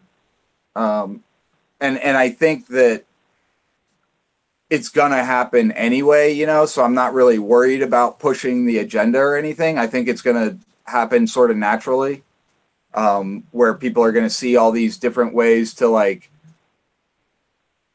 I mean, they're probably gonna start paying for their own education because it's gonna be so cheap online, and people are gonna start to respect these different, like, technical school institutions that are done, you know, via the internet to a certain degree. Yeah, I think another thing already started to do that. So there's it's unlimited knowledge there, you know, like everybody can now be Matt Damon in Good Will Hunting, you know. Yeah, that's certainly true, because I know when I was a kid there was no internet, of course, and if you wanted to look something up, you had to go to the library and pour through some encyclopedias. You know, it wasn't as easy as it is today, where you could just type in something and boom, you know, there it is, right? Anywhere you want it, right in the palm of your hand. You have all the access to information. And people's CSVs or whatever would be like a list of these like courses that you took and got like credit for. So you take like mastery courses at something, you know, and that way you're not getting this like, you know, broad spectrum of generic classes, you know, at the university level that are not really pertinent to what you're trying to do. And you know, when a year afterwards, you don't remember it anyway. Yeah. And it really depends too. It depends on what skill, trade, profession you're going for. Because a lot of these professions, you know, oh, we want this degree, but it's like, what does that degree exactly? You know, it should be more about being able to test that person's knowledge directly than to rely on some piece of paper from the college. I think it'll start to change, because I think what we'll see is that like the people that are getting hired for whatever reason that are doing these sort of alternative type schools or whatever are going to turn out to be like better employees than the people coming from the universities. And so employers will start to look for those people, and then students will start to, you know, realize that it's a better option to do that sort of thing, and it'll just naturally shift that way, you know, and people will stop putting, you need a BA in whatever this generic crap is. They'll have like certain courses that you have to be certified in that will come, you know, that you can do. You pay like, I don't know, $500 to do this course or whatever, and it gets you certified in whatever. And that's more indicative of your skills than a BA in anything. Yeah, I always think like as far as hopefully you're right. And yeah, like I know like a few people who are nursing students, and as much as I love philosophy myself for my own personal interest, they had to take philosophy courses, and it doesn't seem like that really useful for helping someone become a nurse, for Yeah, I agree. It wouldn't be particularly useful for being a nurse. Like, I totally understand that as well. Like, what I think, if you were going to hire somebody, anybody, the hardest part is just wading through all of the applicants and figuring out, you know, who's the right pick. Sometimes it's not even about your credentials. It's just how do you fit well? How do you fit within this team of people? Like, you can be a total badass at something, but if you can't get along with your peers, and that's definitely going to be a problem. I've been in the restaurant business for most of my adult life, and one thing that restaurants do is they have you stage. And what that means is you come in and you work in the kitchen with them for like a night, or some restaurants will do it for like up to like 6 months. But the idea is you're like almost like an unpaid intern, or it's like a working interview where you come in and you like work a shift with them. And if they like the way you fit, then, you know, you potentially are going to get hired. But, you know, most jobs, they'll do an interview, but it's not like a working interview, you know, which might be beneficial and show you a lot more than whatever that piece of paper or even the interview can show you. Mm-hmm. From and in some jobs, you don't even interview at all. Like, yeah, totally. Yeah, because for my Amazon job, my other job, I didn't interview. I didn't talk to a single person before I started working.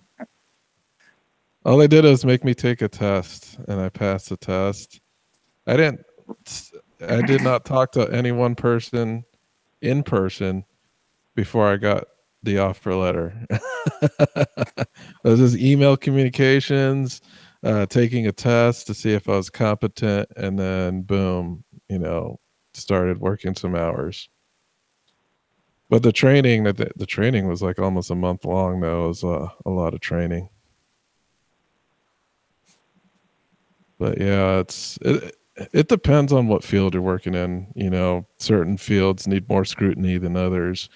And you rely more on your peers or whatever than in other jobs where you might be, you know, sitting at a desk working on your own computer all day. Yeah. So, you know, I always had like creative industry jobs, and those they don't care about what school you've gone to. They just care about what have you done. They're like, okay, this person's worked on this and that and this. They don't even care about what school. They know if you worked on something successful before, then you got to know what you're doing. But then again, that industry, it's tough to get into without the initial boost of anything. So what I'm talking about, they look at what you work at. You're going to have to work on your own for yourself without without actually working for a company. Like, for instance, working in the game industry, I had to work on community projects, like community game projects, or you know, unpaid mod projects for people. And if you can just present that you worked with a group of people to create something, they'll look at that more than somebody who's went to like 4 years at a college for game design. They want to see what finished products you have versus what diploma you have. And you know, it really does all depend on the profession. Like, some professions you really need to go through the motions, such as, you know, being a physician or a lawyer. Like, I wouldn't want just like a rando. Go ahead. I said, or a professor.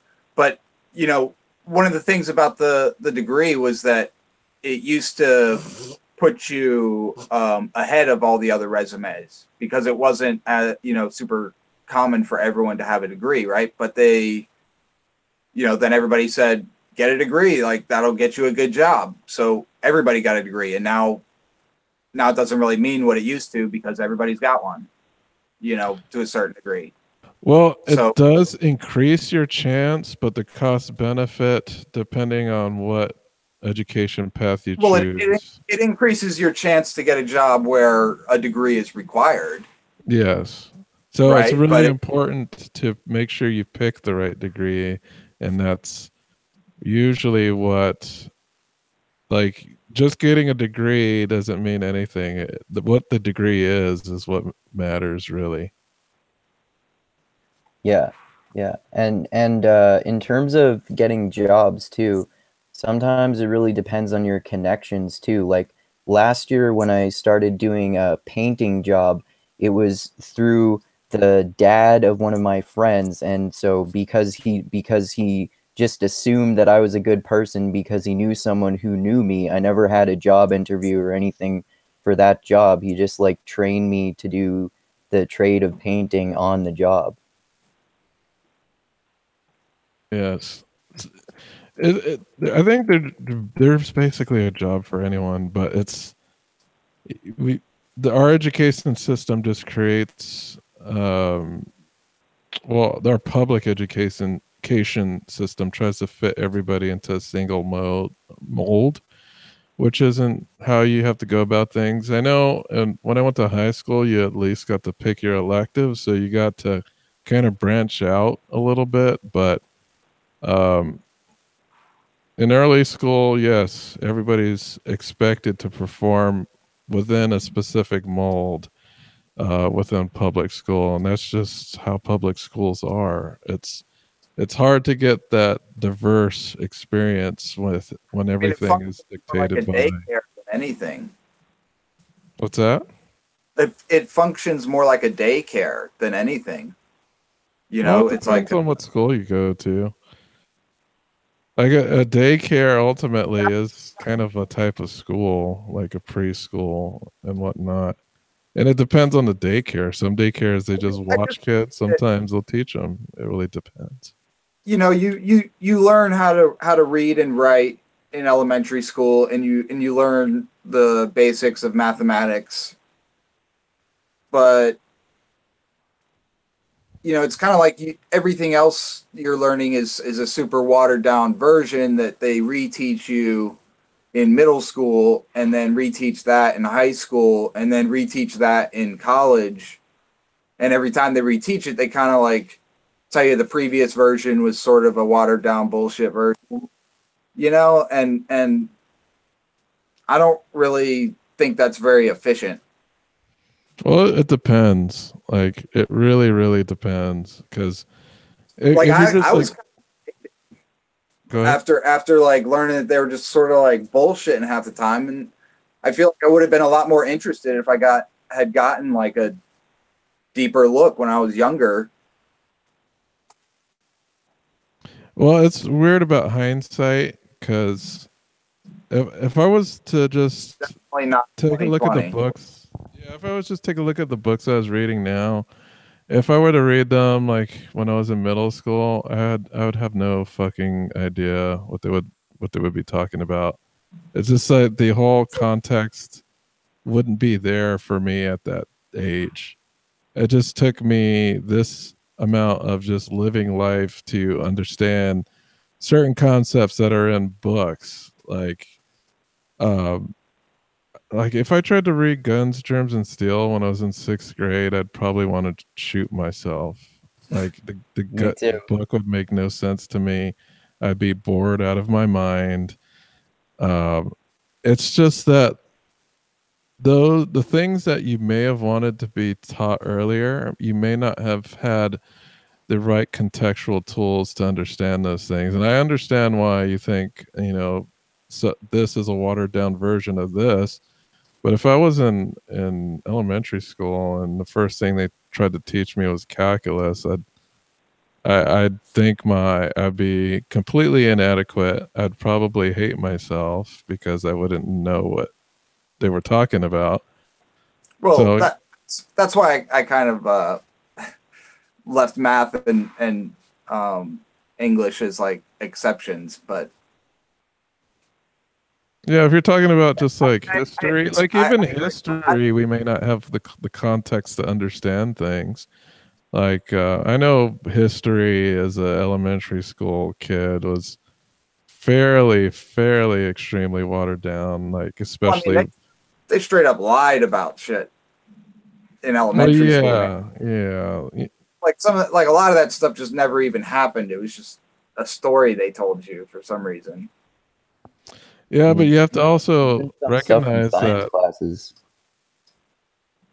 What's that? It depends. But I like once I actually gained a passion for learning later on after high school, I learned that like some of the stuff that I learned in biology textbooks about the details of evolution or things like that were just, they were kind of like oversimplifications that were put into the textbooks that I later found out from reading more books about evolution were just, it's not actually the way that these ideas work, but they just want to put them in as oversimplifications because I'm not sure why, but maybe because it's easier to teach that to kids. Well, that, and like, just because of the way we live today, if you're in school and a teacher is talking about a certain subject, you're not limited to the textbook that the teacher gives you. Like, that was something that I had to deal with as a child. All your information was limited to your textbook and to your lecture and to your homework. We've gone to an age where that's no longer a limitation. And it's interesting to see, like, I'll be watching some, semi-viral videos on YouTube, and you have kids having debates with their teachers. And this is not something that would occur when the free flow of information wasn't as so prevalent as it was today. Like, a kid could go online and look up anything that they want now, and they can use whatever they find to have a debate with their own teacher. This wasn't so much the case pre-internet age. Like, we only had the tools that were available, which would be the textbook that the teacher gave you, whatever lecture they gave you, and if your parents were up and up on social issues, historical issues, or anything of that nature, and if they didn't instill like some other knowledge or some books for you to read yourself regarding that, then you really wouldn't know. So it's definitely a change. And as far as like going back to the gun violence angle, like, really, I don't think it's too much about education. I just think it's about opportunity. And even with a lacking of education, there are jobs out there that don't require a giant amount, a 4-year degree. There are jobs out there. Everyone needs plumbers, everybody needs mechanics, but these are not things in our society that we typically glorify or regard as a sustaining or an honorable profession. So it's just, we got to shape society in a way that you can live a fulfilling life with whatever you may choose. And if you don't even think that you have a skill in something, there's always something that anybody could do. I think it's more about internalizing and getting that internal passion and capitalizing on that internal passion. I don't think we're doing that with kids in these poor areas. They may feel more downtrodden and not able to reach the places that they want to go. And maybe, I could sound kind of bad, but you got to shoot to a place you think you can get to, and you got to make those small goals first. It's like we said earlier, like, people see the end result and they want to shoot towards that end result without considering the hard work that takes place in getting from one place to another. Like, goal setting is something that's, should be super important in schools, like how to set small goals, how to achieve them, and how to embrace the struggle of achieving those small goals. And it's not even the goals that are important. It's the struggle to get to that goal that's the most fulfilling part of it. Like, I remember working on Call of Duty. We released it, but it was like one day we released the game, but we spent months and months and months and months working on it. And it wasn't the day that we released it that was super gratifying. Is like all that hard work that we put into it, all those hours and hours and hours. If it was as easy as pushing a button and Call of Duty was created, there would be no gratification out of that. So it's we got to teach our youth that the struggle is the part that you want to focus on, and to be content with, not the actual goal. Yes, the goal is awesome. You might fail, you might lose, but even if you do lose, you still learn something struggling. You know that even if you struggle and fail, you learn a lesson at the end of that. So I just think we just have to focus less on the glamour and glitz and, these Instagram personalities and, athletes and bling and, all that other stuff that has just kind of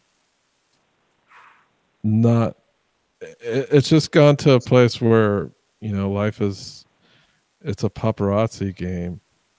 It's you showing yourself and displaying everything to everyone, but it's not like that anymore. You got to focus on the short-term goals.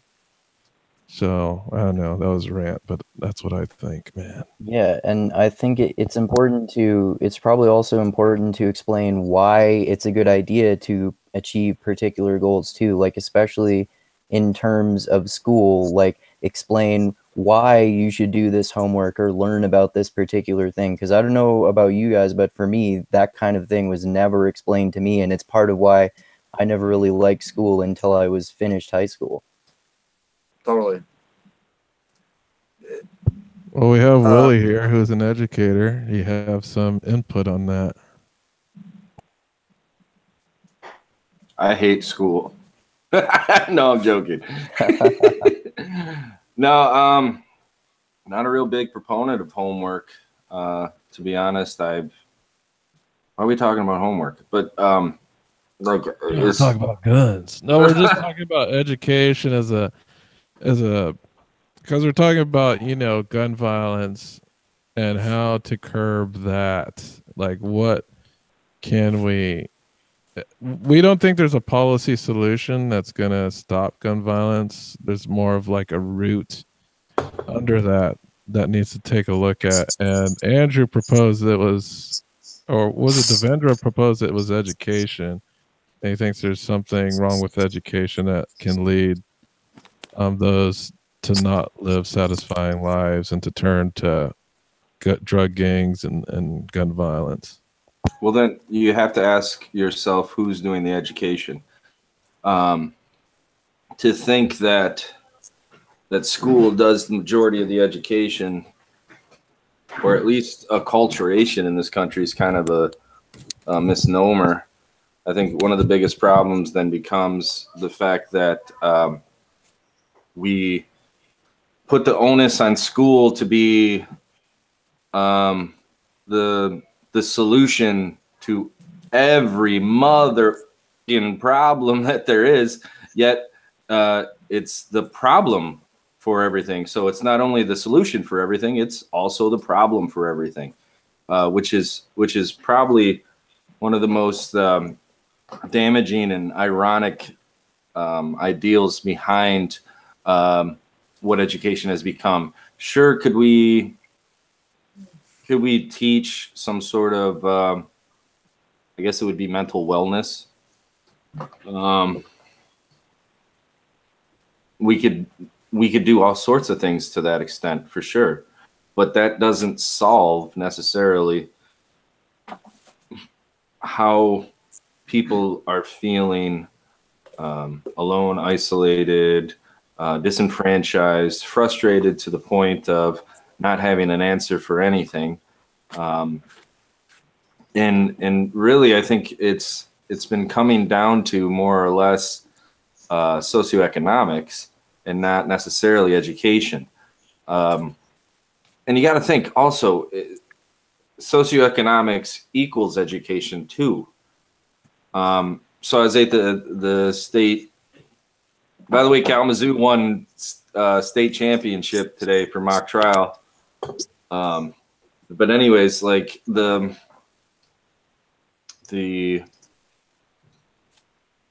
kids who typically have the best education are the ones who have the highest tax bracket for their city and stuff like that. Those are, I guess, more apt to be able to adopt some sort of policy that would be about mental wellness and everything else. It's odd that we say that there is no legislative answer that would solve all this, yet we're talking about legislatively answering it just through education, not through restrictions, which is I think it's blissfully ignorant, to be honest. there is, for better or for worse, a multifaceted answer that has to encompass everything. Nothing can be off the table, up to and including restrictions of Second Amendments.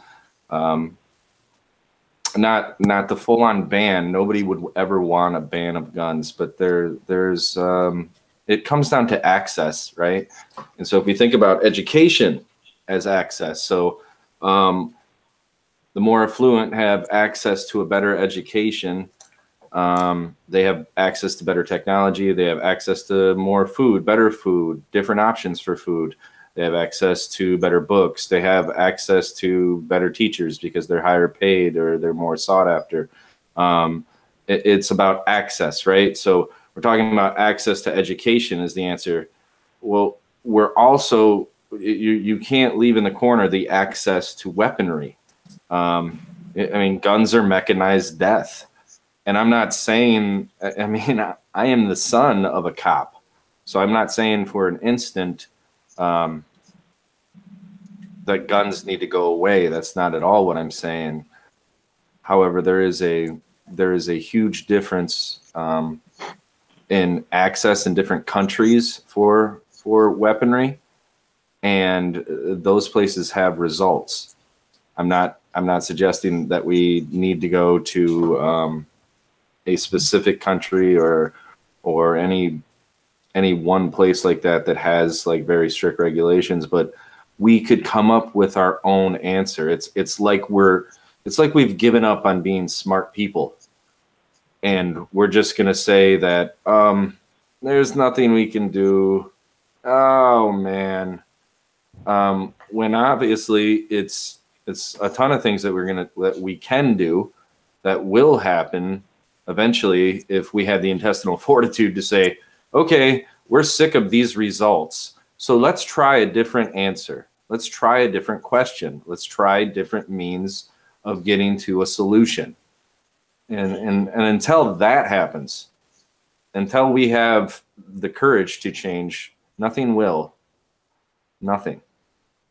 So well, it's like the cultural divide is something that also stops us from collectively attacking a lot of these problems, because just that political cultural divide, it's a thorn, but it's also gives us access to other ideas. However, the divide is so strong that it's an all or nothing game at this moment. Which is foolish. It's just foolish. It's not an all or nothing game. The moment that you say it's an all or nothing game, it's over. No, I'm just saying politically. Oh yeah, it's not you, of course. It's the figurative you, or it's the idea of, well, they make the decisions. We are they. Not you necessarily, Dusty. That's not what I mean by that. I hope you don't. I'm not saying that you're making that decision. No. Yeah.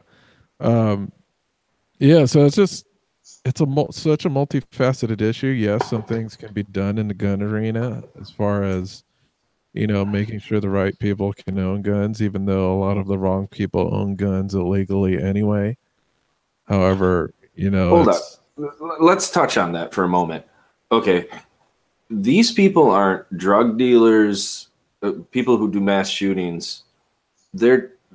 I would argue that the wrong people or criminals are going to get guns anyways. I don't think we're thinking that through. There's a disconnect there. The criminals who own guns are typically involved with underworld crime, and you can pick your flavor of that.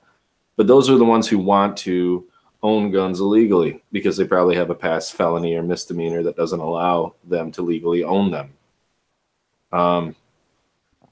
So the wrong people are going to get guns illegally, sure, but are we talking about the same demographic here? We're talking about disenfranchised, like, white men with no criminal background, mostly, aren't we? No, we're talking about the whole gamut. So not just right, but mass shootings. This this. I mean, the reason why it's even on our radar right now. Yeah, it's on our radar for sure. But the thing is about mass shootings is that they're the smallest slice of the pie. Yeah, but suicides, I don't, it's not that I don't care about them, but they're going to occur anyways. And we could do that part as far as the mental well-being through education. Well, the real funny thing about suicides is that one of the main reasons that more men successfully commit suicides is because more men use guns when they commit suicide. How so ironic. It's definitely an effective tool to ending your own life. But ending life in general, that's its purpose for existing. That's why guns exist. We just got really good at throwing stones. We can throw them real fast now through a barrel. Yeah, exactly. That's really all it is. Yeah, so just to think about that, just the all-encompassing nature of our policies on firearms. As far as the small sliver of mass shootings, I wouldn't mind, I'm not a libertarian, so I wouldn't mind a license requirement for all weapons. We're training. It's unbelievable the idiots who end up owning guns, and even the ones who are trained, even the like cops. And I was trained by cops like my entire life how to own a gun, but there was just a cop that left a gun in the locker room accidentally at a school or a bathroom or something. He took off his belt or whatever, and he just left it on the whatever it was toilet seat. He had to call it up like, oh yeah, I kind of left my gun there. Like That's crazy, man. It happens. If you have never dropped your weapon, you haven't carried it long enough.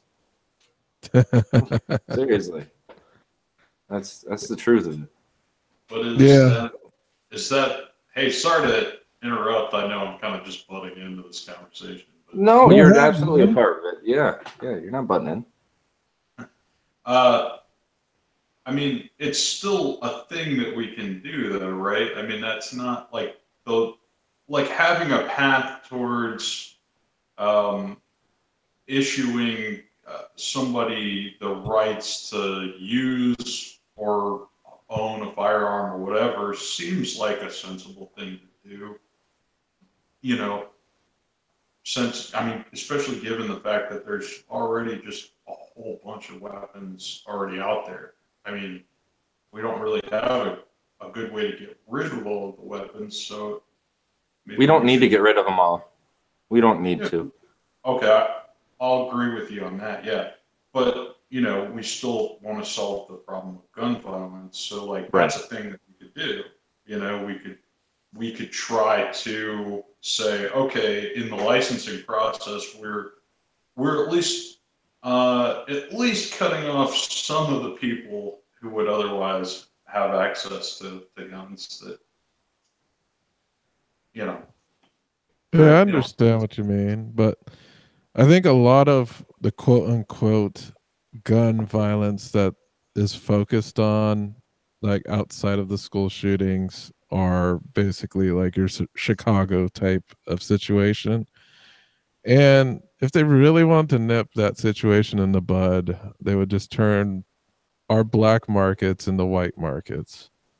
So not the Chicago thing, and I think I've said this before, but everybody always says, well, the worst gun crimes happen in the most strict gun law areas. And if you can drive 45 minutes and circumvent any law that's on the book, it's not much of a fucking law. It's not. I mean, so, okay, there are strict gun laws in Chicago. What about everywhere around it? Drive to Indiana. Chicago's like on the border of 4 states. Like, you could go anywhere else and get a gun, and all you need is a car. For example, let's throw guns away, and let's think about what's the place that just legalized recreational pot? California? Did they? DC? Yeah. They did? Yeah, Well, I a mean, while for a ago, man. year, for like they had Colorado, Washington and Colorado. Washington. Well, maybe it was like Denver or something, but there was an influx, a huge influx of people to come there to buy marijuana and then to leave and then use or sell. What do you know? If you can drive somewhere and circumvent laws and then drive to the place where that law is in place, it's, are you kidding me? So when people use that, well, Maryland has the strictest gun laws, or this has the strictest gun laws, and then look how many deaths there are. It's ridiculous. It's absolutely a ridiculous notion to even consider that to be an effective means of control.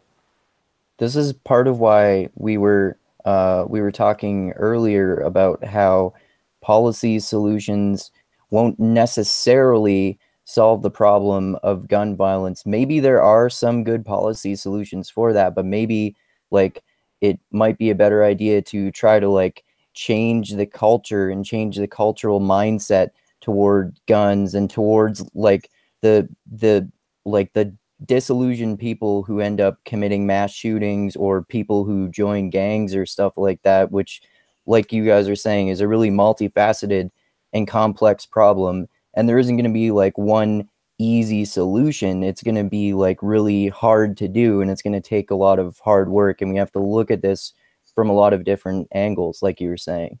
Yeah, and it's the thing is there are policy solutions, but the policy solutions aren't necessarily having to do with gun policy. Like for instance, if you took a look at the three big things in the media, which are school shootings, mass shooters, suicides, and drug gang violence, there are three policies that you could implement within those three specific areas that could reduce guns, like gun deaths. So, well, actually the school shooter thing, you might have to do something with the gun policy. But if you're looking at drug gangs, you decriminalize drugs, you make it something that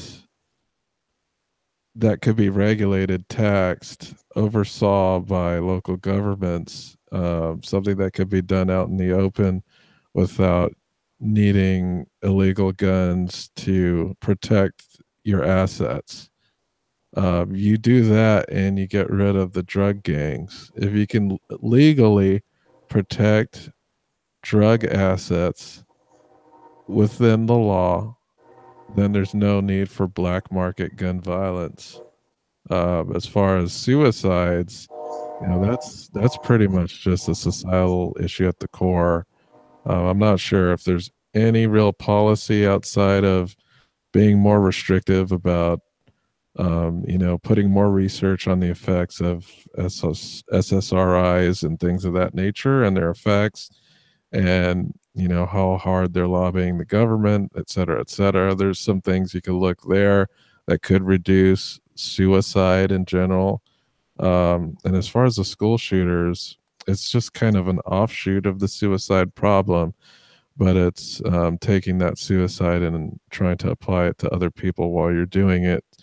So I think there are more base problems and policy subscriptions that can help outside of messing with guns. Like messing with guns, you can do a few things here and there, but if you don't take a look at the underlying problems that drive the people to the uses of the weapons and the gun violence and the suicides, then you're not really solving the underlying problems that drove them to that place in the first place.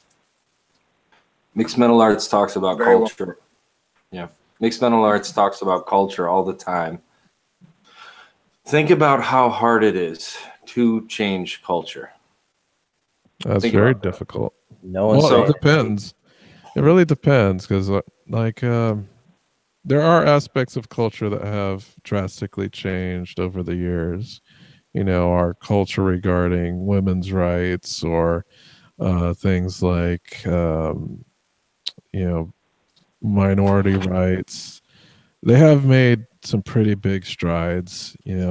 Just the things that we saw as extremely taboo in the 50s are pretty much freewheeling here in the 2010s.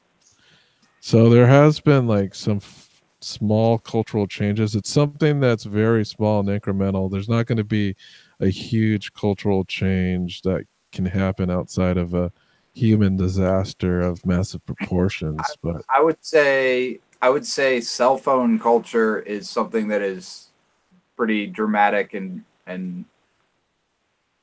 in changing culture.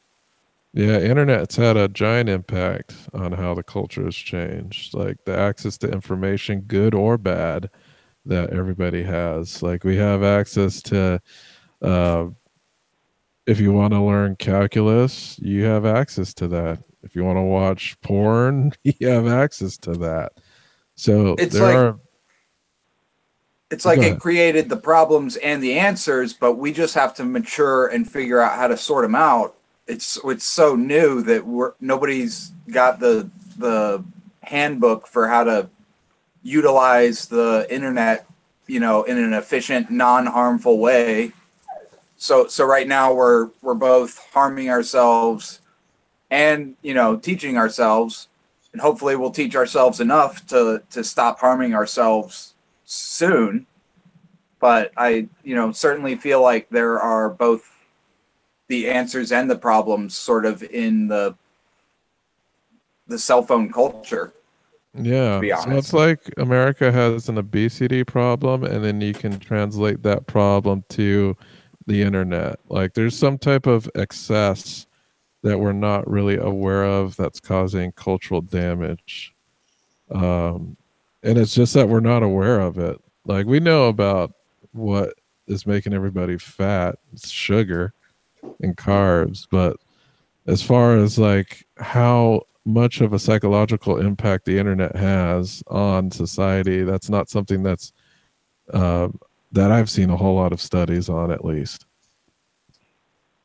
And sedentary lifestyles too.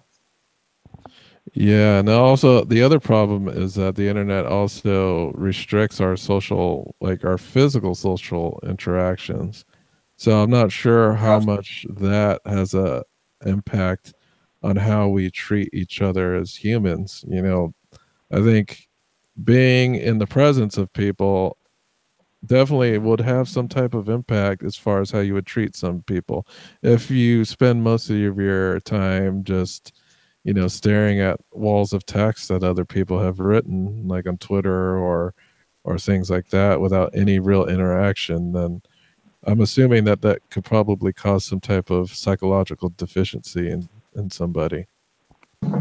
Yeah. I think what we're talking about is it's almost should be another podcast, because I've been studying that phenomenon for years. I even said on Friday that I think, and I've been saying this for a long time, stop me if I said it here, but basically that like when I have pictures right now in my living room with my mom, like I'm giving her a big old kiss, and like on the side of her head, like I'm a little baby. This is my mom's head.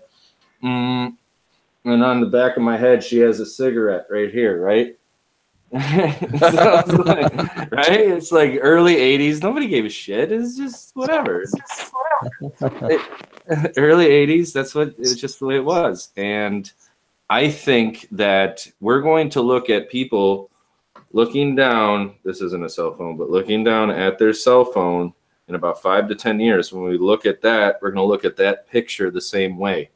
Because it's I think you're right, man. I think we're already starting to do that, actually.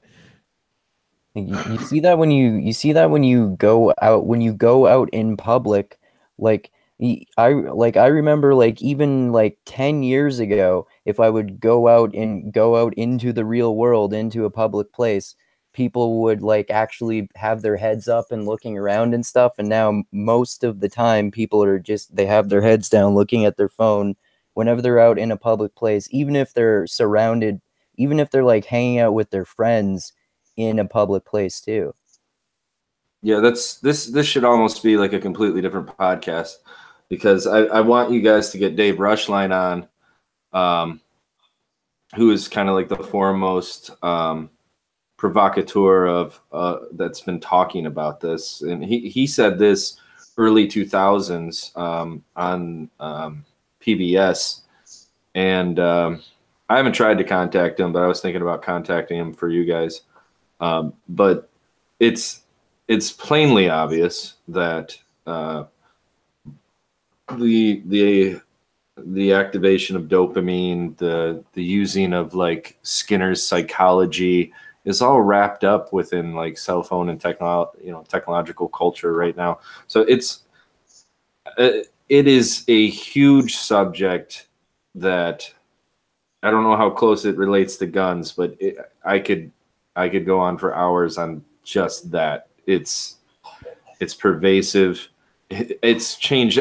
All you have to do is watch a movie from 1998 to 2006. When did iPhone come out? 2007?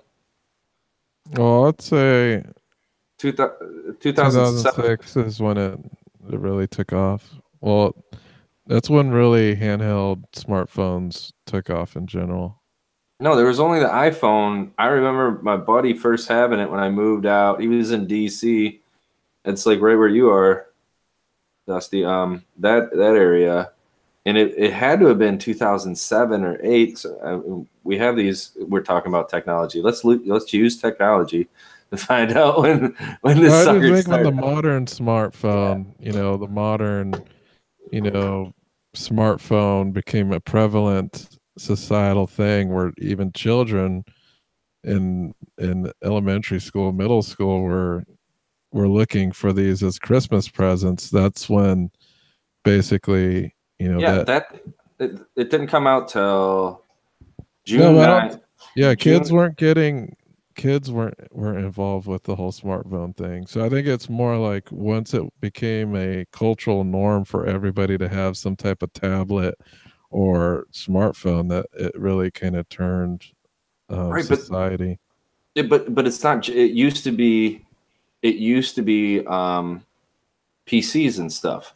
The cell phone, the first generation iPhone was introduced June 29th, 2007. It seems like another world. It seems like a completely different world, and it was only 10 years ago. It was only 10 years. Yeah, you're right, also, man. And also, like, internet culture is a double-edged sword too, of course, because we're using the internet to talk about the problems with internet culture right now. Yeah. For sure. Yeah, but at least we could see each other, right? Well, not me, of course, but everybody else. This is something that's a little bit different. This takes active engagement. It doesn't rely on the Skinner mechanisms, like the behaviorist Skinner mechanisms that his psychology describes all too well. It's been used improperly, I would argue. But Skinner was debunked. I mean, his science was no good for like decades on that, and that's what people said about Skinner. Like psychologists don't really agree with behaviorism for the most part now, I'm pretty sure, at least. Yeah, but look at us. I mean, if you look at what Skinner was doing with pigeons and stuff like that, if you don't see the parallels, it's, I don't know what to say. We are conditioned. We are absolutely conditioned. To say that we haven't been conditioned, I believe, is to be naive. And I don't mind being naive in the right way, but I'm not going to be naive in that way. We are, in my opinion, conditioned to use technology in these ways. And we could marry this same thought with guns, with people who are conditioned to love guns. And I am not saying that I'm not. I'm just aware enough to realize that no matter what culture you prescribe to, you can still criticize it. There was someone so conditioned earlier that they said that there were automatic weapons when they signed the Declaration of Independence. What I mean by condition, though, is that we are Okay, we were talking about being conditioned for a cell phone. A gun user gets the same endorphin fix when he looks at gun pictures or firing videos, or if he is about to buy a new gun, or if he buys a certain type of round, or if he goes to the firing range. I mean, the endorphin kick from going and firing a firearm. I mean, Skinner didn't know anything about endorphins and whatnot. He was just talking about the behavior. This is what happens when you know, train an organism, an animal, to do X, Y, or Z. Oh, for sure, absolutely. And I guess he was trying to solve gambling addiction is what he was trying to do. I mean, it wasn't like a nefarious, research that he was trying to do. He was like, he wanted to help people who had gambling addiction, so that's why he was researching. I would have to relook at it. Any incentive, and Dusty would know well about this because your wife teaches elementary, so does mine. Incentives are used to train people, and anybody who has a child, during the potty training phase, you probably use the candy. Or elementary school kids, or if you're a young enough elementary school kid, candy is used on you to modify your behavior. That incentive is basically endorphins of some sort. Yes, Skinner didn't know of it, but the behaviors, and I should relook at it. I to say that I know with certainty would be an invalid claim. But I will say that even if his research doesn't exactly describe the mechanisms within the brain, the actual the brain chemistry, it definitely describes how the mind operates, and why it does what it does. So, and then you can apply it to all sorts of different addictions. You could apply it to anything that we condition ourselves to love or to hate.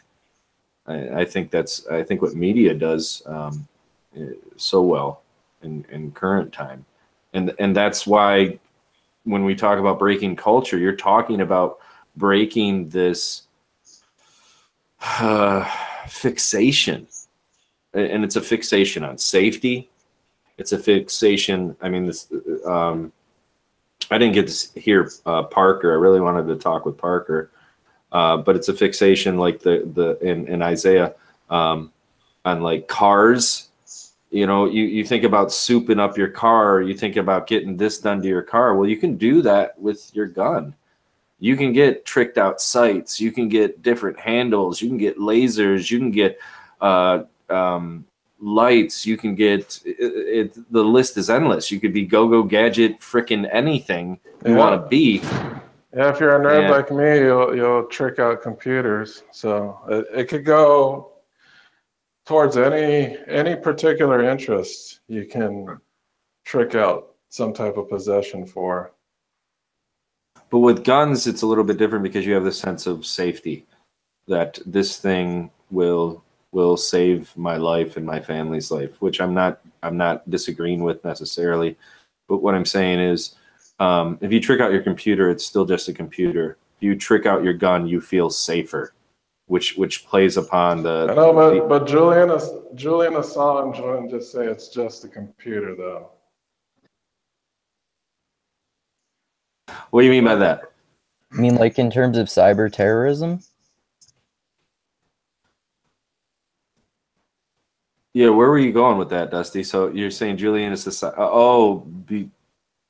kind of with a computer can change things just as much as a gun can in the right hands. Like how it can be used by hackers as a weapon that in some ways could be seen as much more powerful than a gun. That's what Julian Assange would say. Like computers. I get this is a metaphor. You're playing with Well, just like words yeah. could be, I was- the pen is mightier than the sword type of thing, is where you're going with that, right? Well, it's just because of what is prevalent in our society. What does everybody have? What does everybody depend on? Like, not the average citizen doesn't depend on a gun. It's kind of funny, you know, because that's, you know, Marx used to make the argument that it was about the a particular class's mastery of the latest technology or the latest thing, really, that would, you know, give them power over in the struggle, you know, for this, that, or the other thing. It's kind of interesting that he said that. But a gun specifically, okay, you're not going to kill anybody with a computer unless you throw it at their head from the first flight, from a first or second flight on top of a building. Unless you have a glitch in the Matrix, and then. Right. But you could drive someone to suicide with a computer. Yeah, it takes a long time and a lot of effort. You push a button, somebody's dead, equals gun. Or you could use a computer to do things like make planes fall out of the sky and kill a whole bunch of people that way. Yeah, same thing with car computers and stuff. They're like, I don't know. Listened to NPR on mute one morning and they were talking about that. Right. I mean, I get what you guys are saying, but what this conversation spawned from was the culture of guns, what makes them so attractive in my mind. Yes, computers can kill, words can kill, all that sort of, you know, poetic, whatever, metaphoric or symbolic or, you know, simile, whatever you want to call it. We could argue that pens are mightier than swords. But if an intruder comes into your house, which is the thing that will be said by a gun lover, and I don't necessarily disagree with, but if an intruder comes into your house, do you want a pen, do you want a computer, or do you want to push a button and that threat is stopped? That's what a gun equals. Yeah, I feel safe now. So to take that away is to take away somebody's fundamental feeling, like it's that bottom hierarchy of needs, feeling of safety, and the gun manufacturers know that.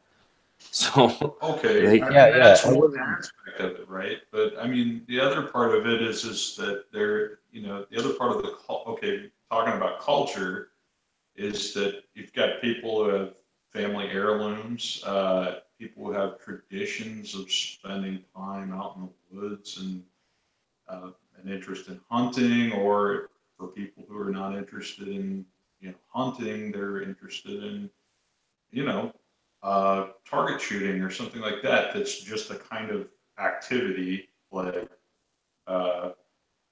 that's really, I mean, it's not that different from like going bowling or something. I mean, I get the leftover danger part of it, you know, which is very serious, so I take that seriously. But you know, it's not just a safety thing for most people. And actually, most of the time, you know, for gun owners, they're not worried about their safety 24/7. They're just, it's something that's, you know, hey, this is like part of my lifestyle or whatever. And I feel like people are kind of, you know, putting their thumb on me, you know, to like push me down, like, you know, just because I'm a hunter or I'm a target shooter or whatever. I'm just trying to like, that's not my personal views. I'm just like caricaturing like what somebody in Alabama would say. That's where I'm. And that's and that's fine. And I would agree with them. Honestly, I would 100% agree with them. Their rights shouldn't be infringed. However, at the same time, is it possible to craft legislation that allows them to obtain and keep that lifestyle with having precautionary measures in place to make sure the right people can have that lifestyle? Because not all people. And if we could get enough people who believed yes, then there could be legislation that actually help prevent these things. The thing that I'm fucking sick of, pardon my language, the thing that I'm sick of is just throwing our hands up in the air like, freedom. Freedom equals gun deaths. Man, thank God we're free. As like school by school keeps on getting shot up. Like what? Oh, that equals freedom? Like I think most people the funniest thing about. I'm sorry, Dustin. Go ahead. Go ahead, Dustin. All right, go ahead, Brent. Okay. Well, I was going to say, you know, like it's difficult to get people to engage with you on that point because it's at some level, I'm sure that they understand, you know, that gun violence is a serious problem and stuff, but at the same time, they feel like there's something just, you know, wrong to them, like in their gut about, you know, any kind of encroachment on their right to possess a firearm. And you know, hey, that's, you know, I mean, you can say it's paranoid or whatever, you know, like, and that's fine, but they're not going to be able to hear that. Like, I feel like saying, if you made it like a licensing issue, like, okay, you know, like, I think people could get behind that. Like, especially if you started thinking about, okay, gamification, things like that. Like, if you're saying, in order to hold a license, you have to pass a safety test and maybe a psychological test or an ethical test or something like that, you know, like similar to the kind of stuff that you have to go through to get a license to drive a car.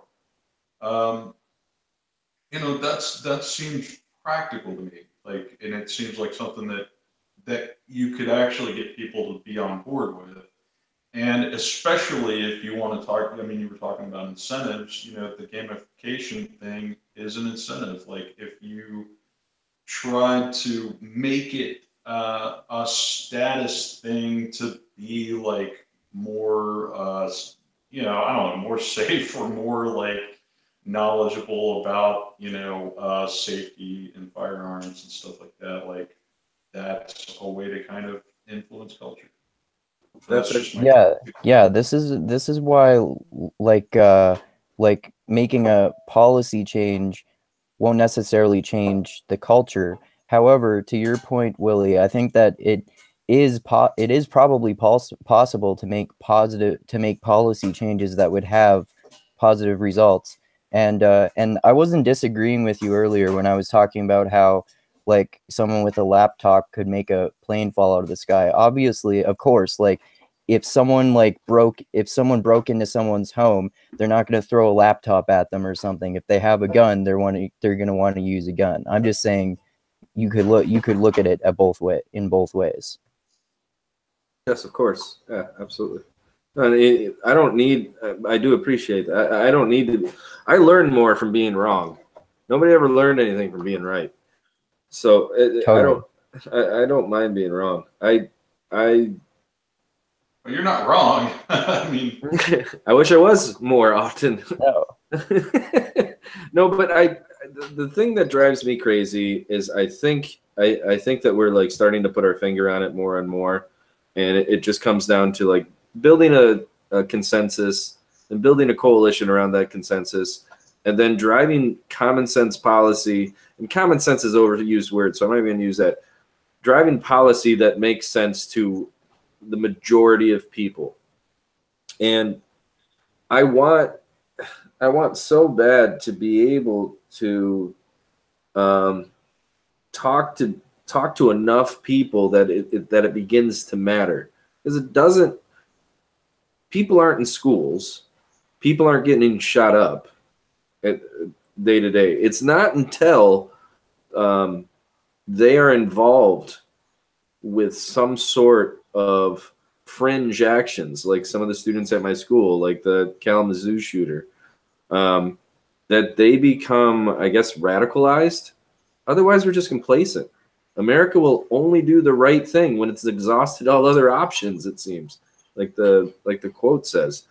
So, I mean, we can come to a consensus on maybe some sort of like short-term or small policy change, but it's all for naught. It doesn't. It's a drop in an ocean, and it needs to be much bigger than this. I mean, the crazy thing is the baby boomers, the Xers, and even like the older millennials are not able to do this. It's like the younger millennials and now iGen, or the homebound generation, the people born from like 98 on, are the only ones that can like even, you know, get national attention about a protest. Protests don't even mean anything anymore. What happened on Washington D.C. streets today? Like there was a busload of kids that had to pay all this money to get going down there and to formulate their message so they could speak. Like if the conversation isn't had, and if things aren't done, and if the people who want these changes to be as minimal as possible aren't willing to break it all, or break in the sense that like, okay, maybe something should be done. If that conversation won't be had, then answers will be made, and people will not be at the table to have the conversations they wish they had right now. And it's just a matter of time. The people who are scared, who are disenfranchised, will start to band together, and they will start to craft the rhetoric that will then shape the legislation, because they will be the ones who vote the next people in power. They will be the ones who then dedicate their lives to seeing change into the world that they want to see. And it ain't what it is right now. I can tell you that. If nothing's done, it's only a matter of time before it's done for us. Yeah, it also depends on political clout. So it depends on how much as citizens do we have control over our own democracy. And I think one of the main things we need to do as citizens is fight for that control. And you know, right now it's one of the most corporation laden, you know, our Congress is just paid by corporations. One of the books I've been reading, this for public law, says, you know, the average congressman will have like 20 messages on their phone, and the one that they're going to answer on that phone first is the person who contributed the most to the campaign. So we have to be able to seize and be able to be equal citizens. Like a corporation is a giant citizen that has a very large clout in our government. And as long as that happens, outside of physical revolt, it's going to be very difficult to get legislative changes. We just have to make sure that we have equal citizenry and that corporations are not citizens, they're businesses. So that's an important point, Dusty, about how that, like,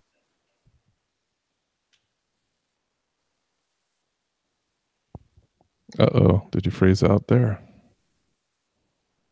We lost you, brother. And I'll step in until he comes back. You're 100% right. But what everyone thinks about whether the outcome would be positive or negative, if there are positive changes like the ones that we've been talking about. I don't know, half your conversation got cut off. I think something happened with your internet there, Andrew.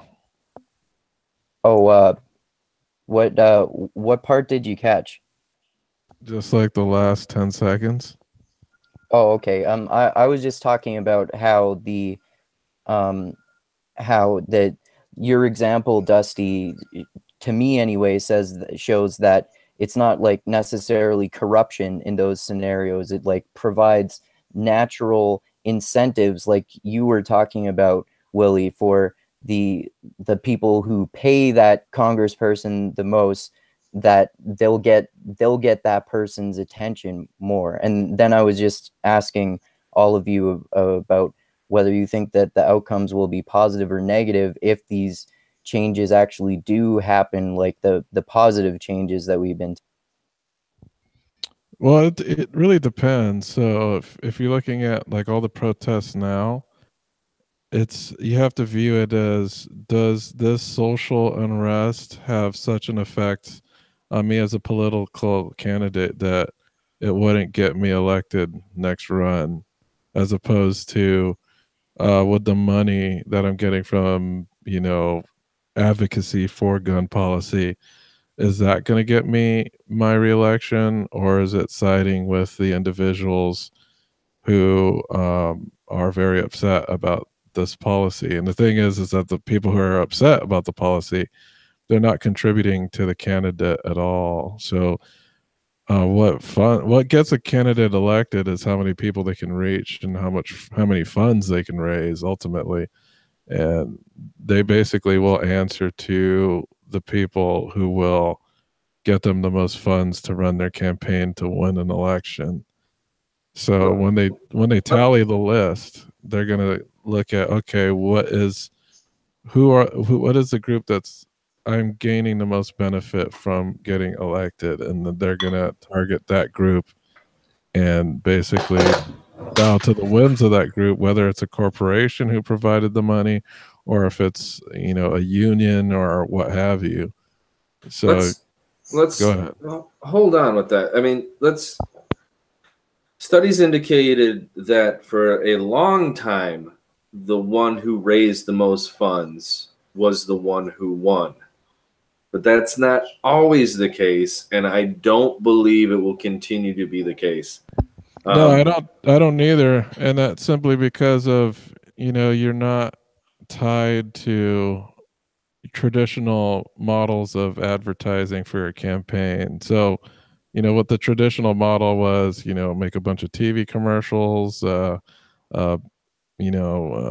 that was a big one. That's a big expense for campaigns, would be TV, radio, advertisements, etc. The other would be on the ground logistics. So, paying campaign members to go on the ground and do the footwork in the regions that they want to try to win over.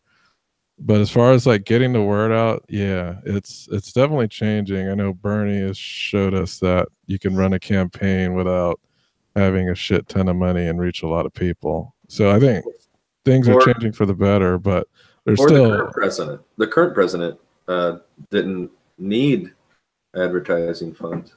Well, he didn't because he utilized the media, but he still utilized the media, like the mainstream media, in a way that he made himself an item every day, even if it was something stupid. Like I remember he was like, at least once a week he was on the Today Show calling about some controversy, but I've heard arguments that he had, his team had superior analytics or whatever, yeah, they had big data too. So the thing about Trump is Trump always played the media game, like even before he was even potentially a candidate.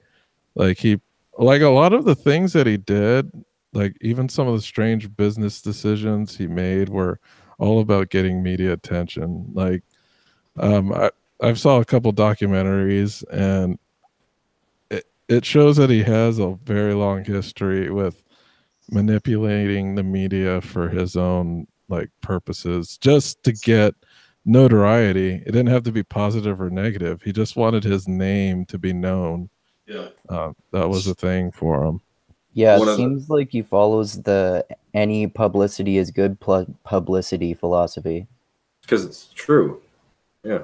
That was I forget. Have a natural cognitive bias, right? Like in the Kahneman sense, like people have natural cognitive biases towards things that they've been previously exposed to. So it works for prices the same way that it works for ideas, or political candidates in that case. Yeah, so he had popularity going into it. You know, he had a successful TV show. A lot of people already knew who he was going into it. Like people know who Hillary was going into it. But going into it, who knew about Bernie Sanders? Like nobody. But he got a pretty good chunk of the for a long time, but he's still kind of he was kind of obscure before all that. Yeah, he was very obscure, but he also he went directly for the problems that were, you know, the Trump and Bernie had a very similar strategy. They're going after the problems plaguing ordinary Americans. That's why there was a lot of overlap between the voters. I think it was 10% of Bernie voters voted Trump. That's because they were talking about the same issues, just different policies, prescriptions for them. To say that Bernie was obscure just means that you weren't listening to him prior to his election.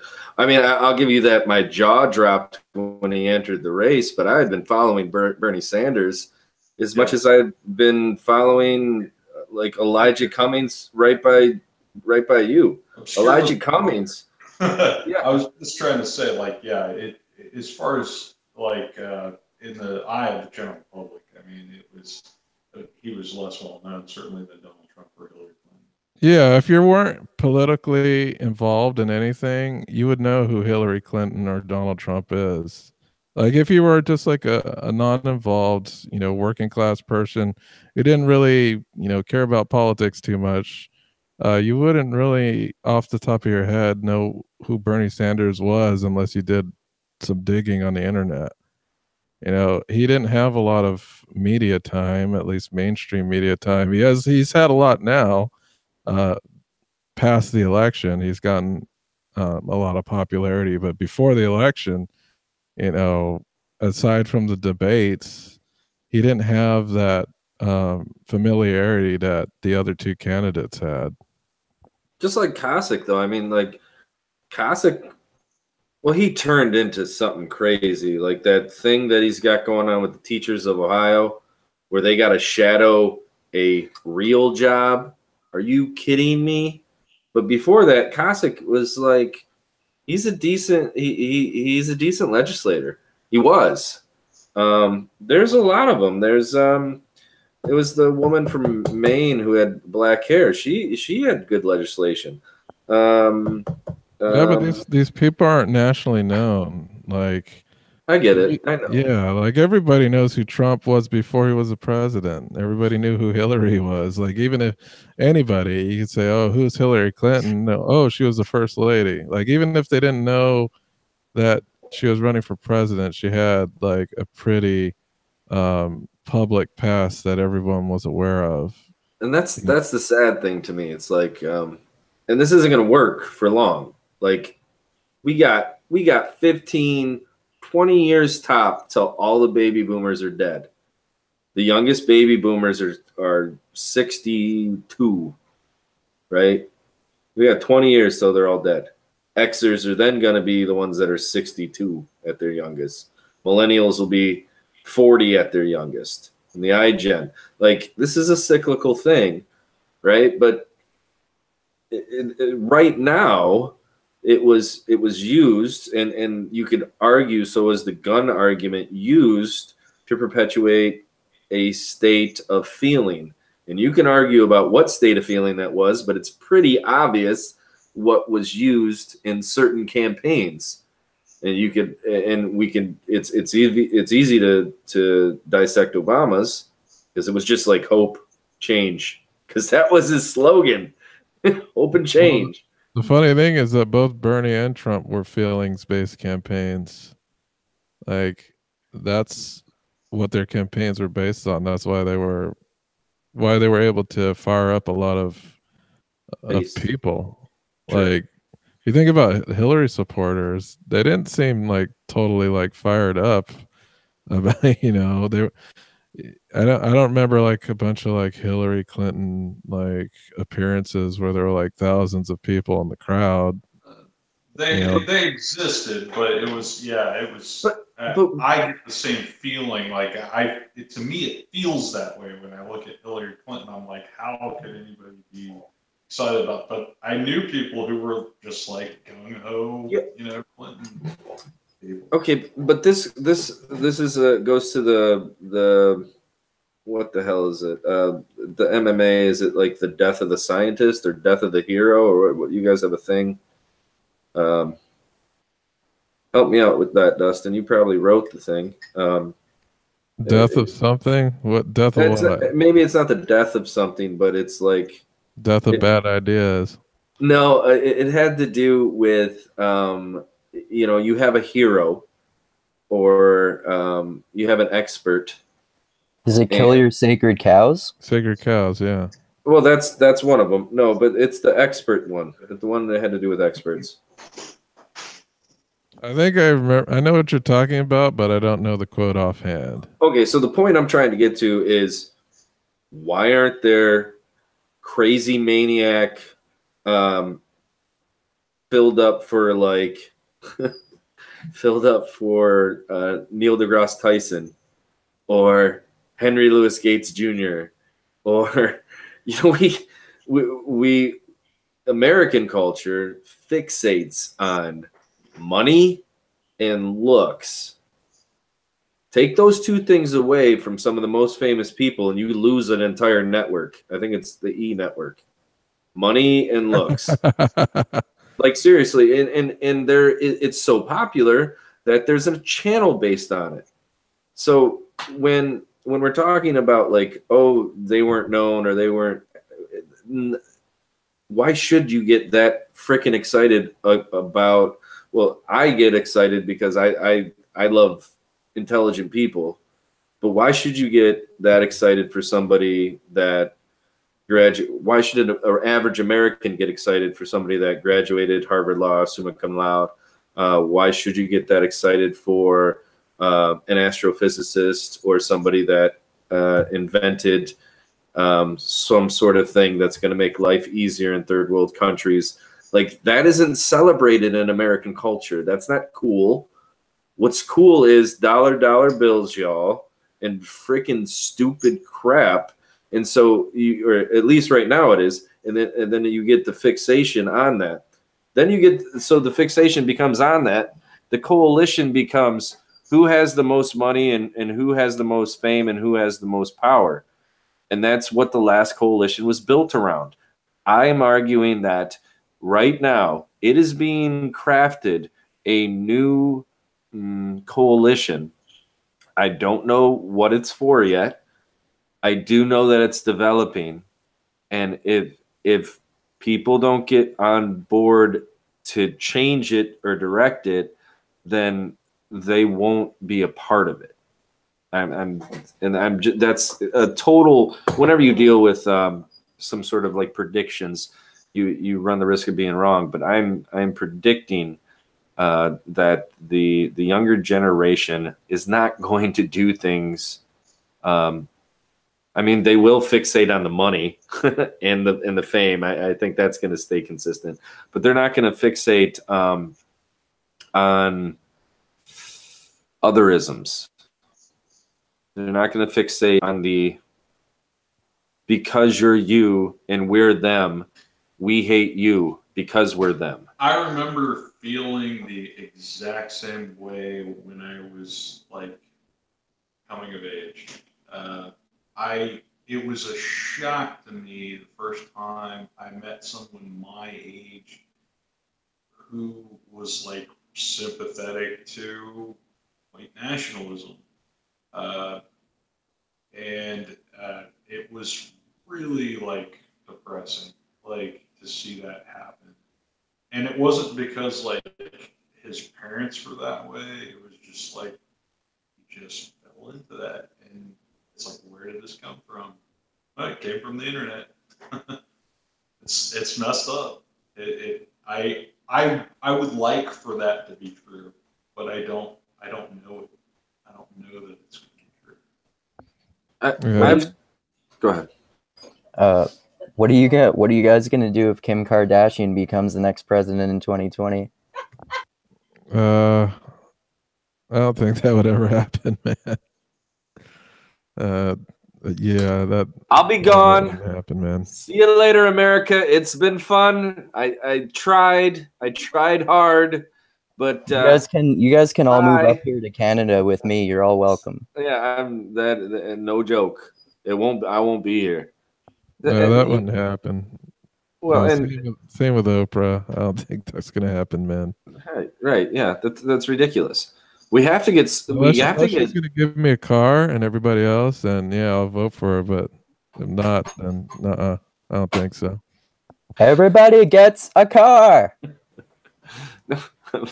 No, seriously, if she gave me a car, I'd vote for her. But if not, what about? I mean, what spawned this conversation is the fact that we need to get excited about like the mundanity of what it would take to be a good legislator. We're going to have to get excited about people who craft good legislation or can argue valid points or who can see multifaceted answers within arguments. Like that doesn't sell beer, you know, it doesn't sell well. And that's the point of it. I almost think that and this may be naive again, but I almost think that nerd culture in a way will become the next sacred cow. Maybe. I don't know. What do you mean, nerd culture? Maybe we should market nerd culture better and make it sexy. It already is. It already is. Silicon Valley. Well, it is to me, and I'm assuming everyone else here, but probably not like the culture in general. Intelligence has always been sexy. It hasn't been marketed well. I'll agree to that 1,000 times. But and what nerd typically equals is intelligence. I don't know that I can argue that physical appearance is ever going to be less sexy than intelligence. That is to say that physical appearance will always be more sexy. It's biology, man. Biology drives that obsession. Right, but I mean, if we're talking about like the fact that legislation can be changed if the proper legislators are elected, then what is it to be a good legislator? What is it that gets people elected? And if you're, and Dustin, I can't disagree with you that money gets people elected, but I maybe I'm naive, but I don't think that's going to work anymore. I just don't. No, it's obviously not working now because I don't know if you looked into it or not, but there was a study I was reading in Republic Lost, and they did a study versus like about the constituents of a particular senator or representative voting in Congress, and they weighed that with the campaign contributions from their highest donor. And it showed that the majority decisions that they made where the highest donor had an interest in their voting decision on the floor, it was always towards the highest donor and not towards the constituents. So if the highest donor is a corporation, but all your constituents don't want that, it's a problem. It's a problem that we have to solve fundamentally. And again, being naively hopeful, I honestly do believe that that's underway currently. There is an undermining. It's going to sound weird. Trump is the best thing to happen to this century. And if you can't figure out why, wait until 2020. And if I'm wrong, then I'll see you in Canada. If I'm right, the thing that I fear the most is overcorrection, honestly. Well, there's fascism on both sides. Yeah, we always need to get wrenches thrown in the system to fix the problems. Like, I don't think a significant enough wrench has been thrown in to fix the problem with campaign funding. Like, nobody cares about it. Nobody talks about it. The only person who did was Bernie, and he didn't win. I didn't think he had really great policy, but he had a great message. But he had like zero policy behind his message. That's fine, but he brought that conversation up. Bernie didn't have any policy.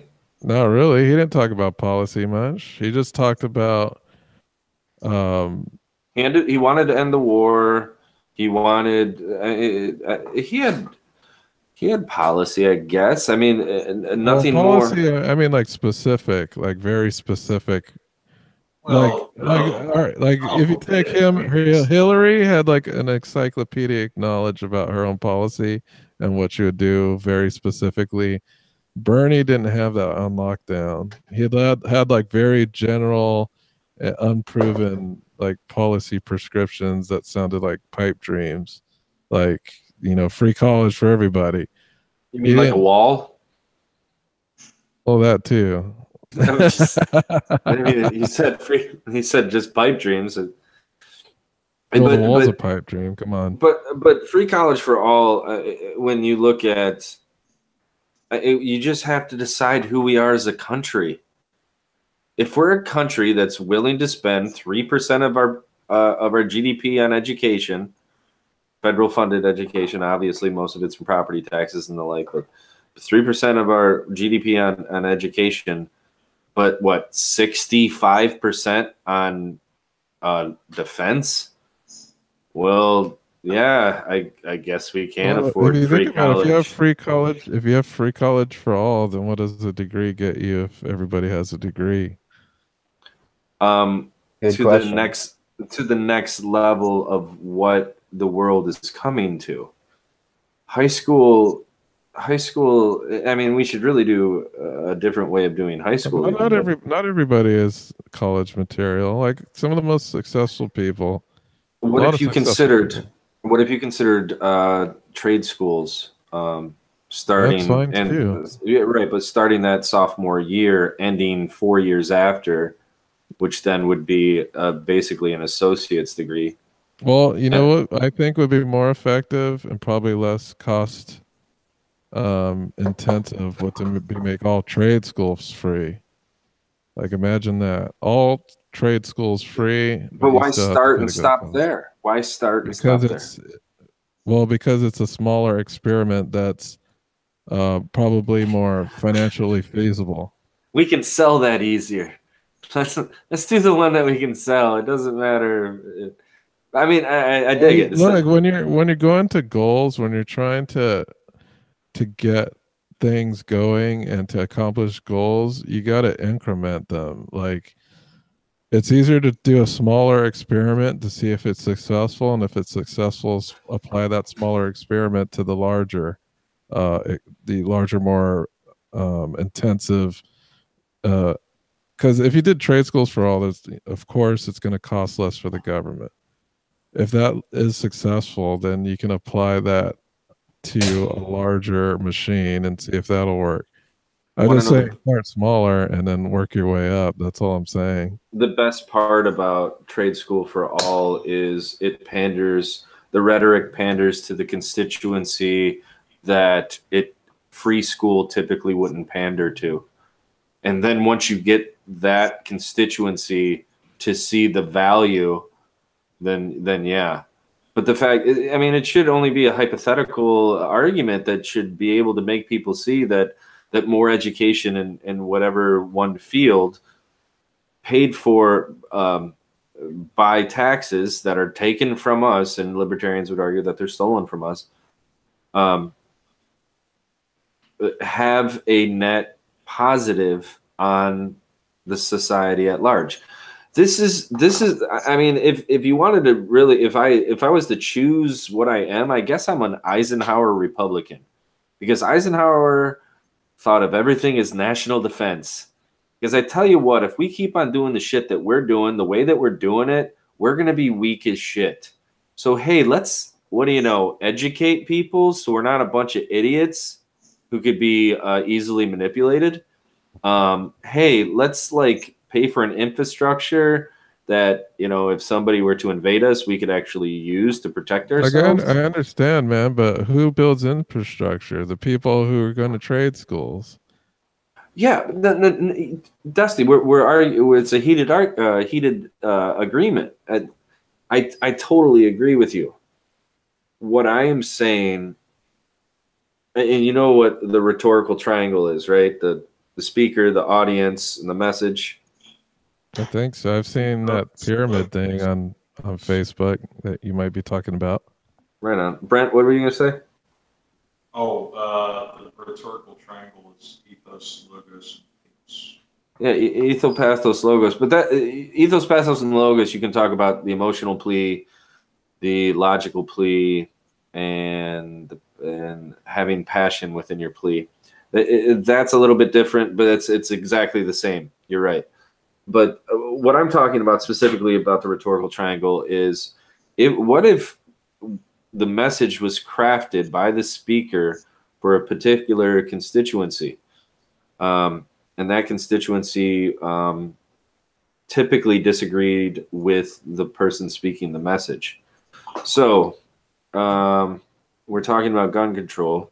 What if a proponent of gun control knew how to speak towards that constituency? What if a proponent of free education crafted the message for a particular constituency? So that's basically what you did there, Dusty, is you crafted your message to aim at the people through trade school that would agree with education being a vital role in our populace.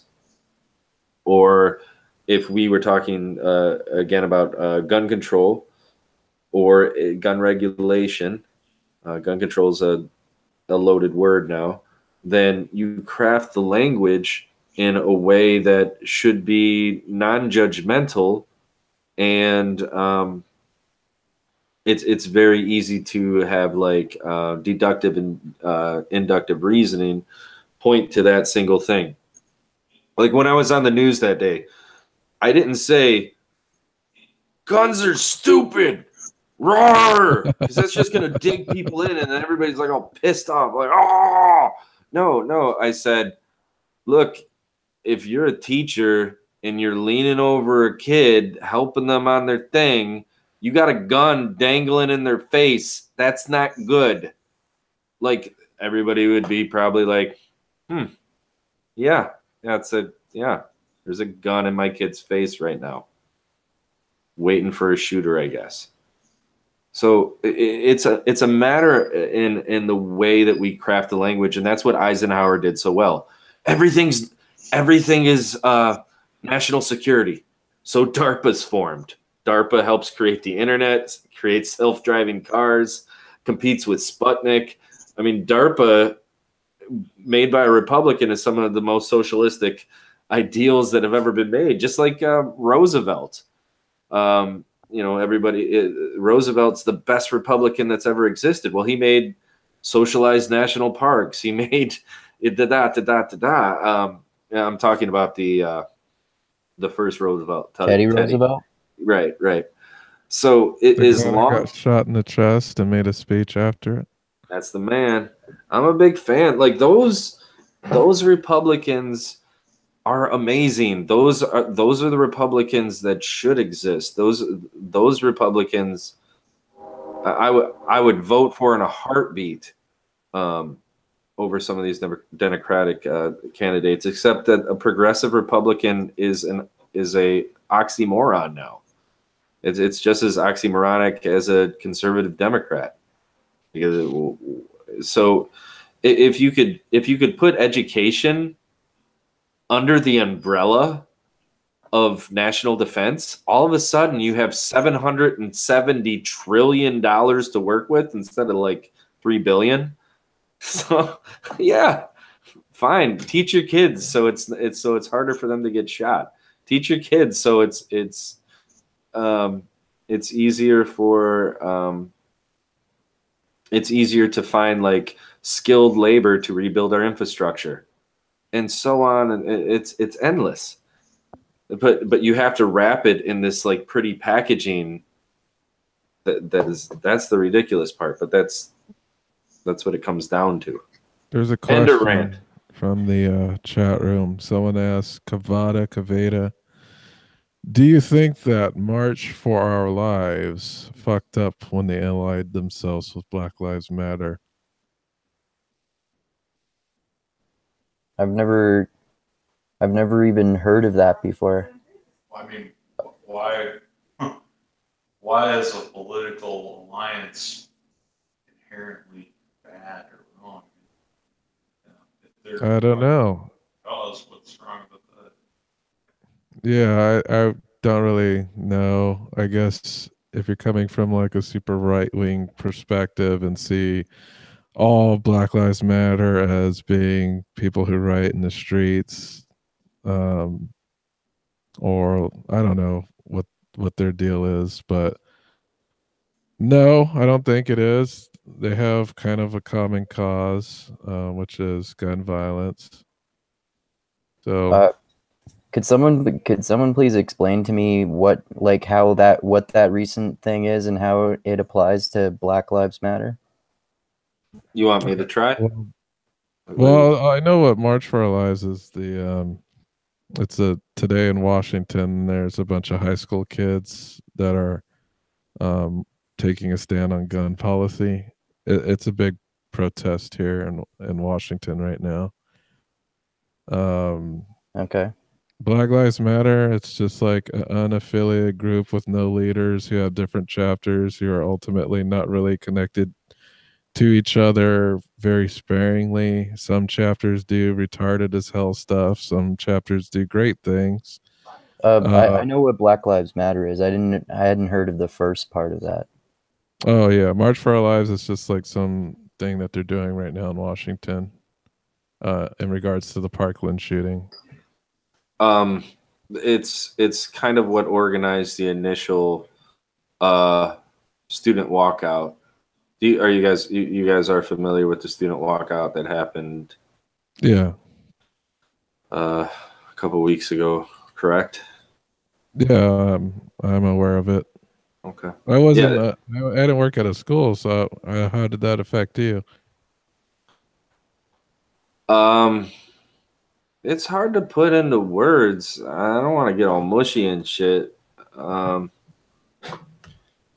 Look, kids are scared to be in school.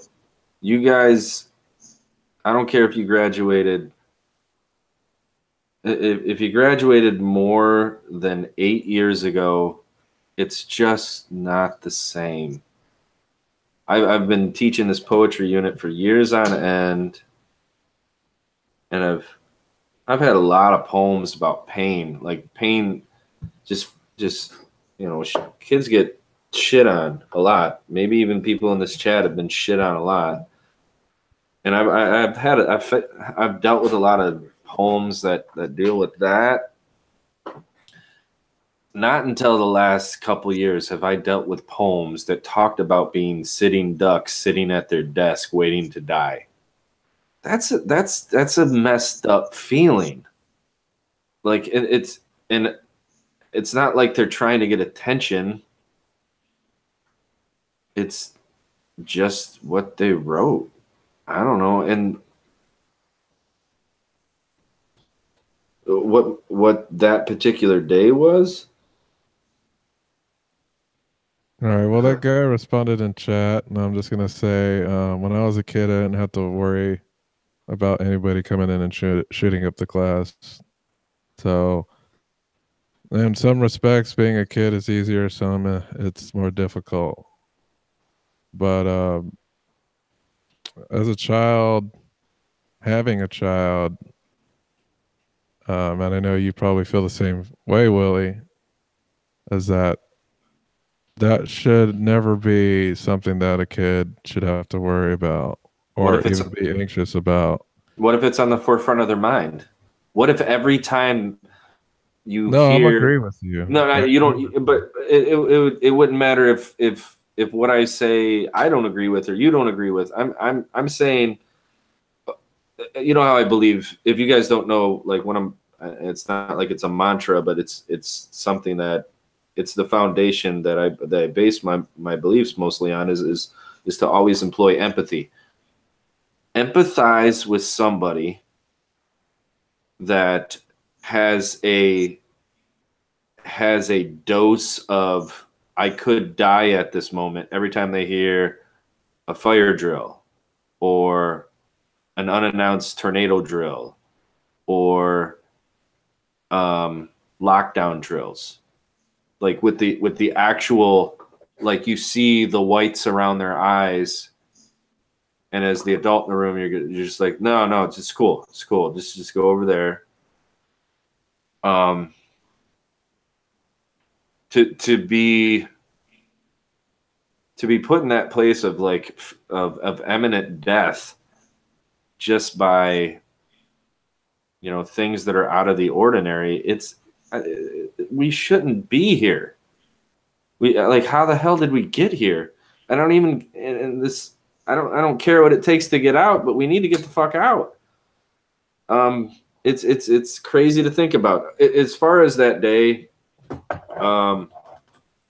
this is how I won't describe the day. I think there's videos that I've shared that you can look at the day that could explain it much better than that. But what the video didn't capture is like all the speeches were happening, and then this one girl was singing her song about, it doesn't matter how long we're pushed down, we're always going to rise, more or less. It's the whole Maya Angelou "I'll Rise" thing. But the balloons were released for the 17 kids that were shot. And it's crazy just to even say 17 kids were shot. Like, I hope that we don't become desensitized to that fact. Okay, 17 kids were shot at their desk at a school, and it's just a random day of the month. And then 2 weeks later, it happened in your state, Dustin. Oh, Maryland. State across the river. Yeah, another shooting at a school. 2 hours south of you. So as these balloons are being released and this girl's singing, the kids conclude it. This girl who has had a hell of a hard time, hell of a hard go at things, just runs up to me and just hugs me and starts bawling her eyes out, just bawling. I'm like, it's fine. I got you. Everything is fine. Don't worry about it. She's like, why? And I love that she even said this. She's like, why isn't anybody else freaking out? Like, why aren't they crying? Why isn't it sad enough for them? And I'm just like, because they don't get it. And it's almost like we got to put on this mask, the shield. Because if we really listened to the news and realized, oh, this person was strangled, oh, this 5-year-old got shot, oh, this happened, and oh, this happened. If we really internalize that shit, we just break down. And she allowed herself to feel, and by watching these balloons rise, you feel the 17 deaths that happen. And it's just, 15, 16-year-old girl, she's allowing herself to feel, and just balls. I had to walk her hand and arm all the way back to the school. Yeah, I'll just say, overall, just addressing the person in the comment section. When I was a kid, I didn't have to worry about guns in school. Now kids have to worry about guns in school, regardless if it's an infinitesimal chance of happening. They have to worry about it. It's plain and simple. Every school has lockdown drills. Plain and simple. If you have a lockdown drill, you're gonna have problems. Can't just ignore that these problems aren't happening. So, but just by saying that, the only thing that's probably a problem as far as the school shootings, the solutions such as like cutting off media attention, those are ancillary solutions. Perhaps maybe they would self-correct, maybe not. But in the age of the internet, it's almost impossible to cut off any type of information flow. It's just there's way too many avenues to get out information. Like most of us, I don't get my news from watching TV. I get it from articles, word of mouth, videos, YouTube, et cetera, et cetera. So the thing about media is it's not all controlled by one entity anymore. Like anybody that posts anything online is part of the media. So, it's not something that can just be swept under the rug. It's if you got to prepare for a disaster, just preparing for a disaster with a lockdown drill tells you, okay, this is something that can happen. Just like in the 50s, there were nuclear bomb drills. People were scared as fuck about nuclear war in the 50s.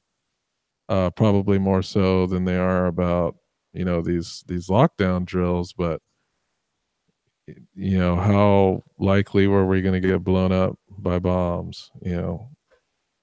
It doesn't take something to be consistent and massive and high probability to have a fear about it.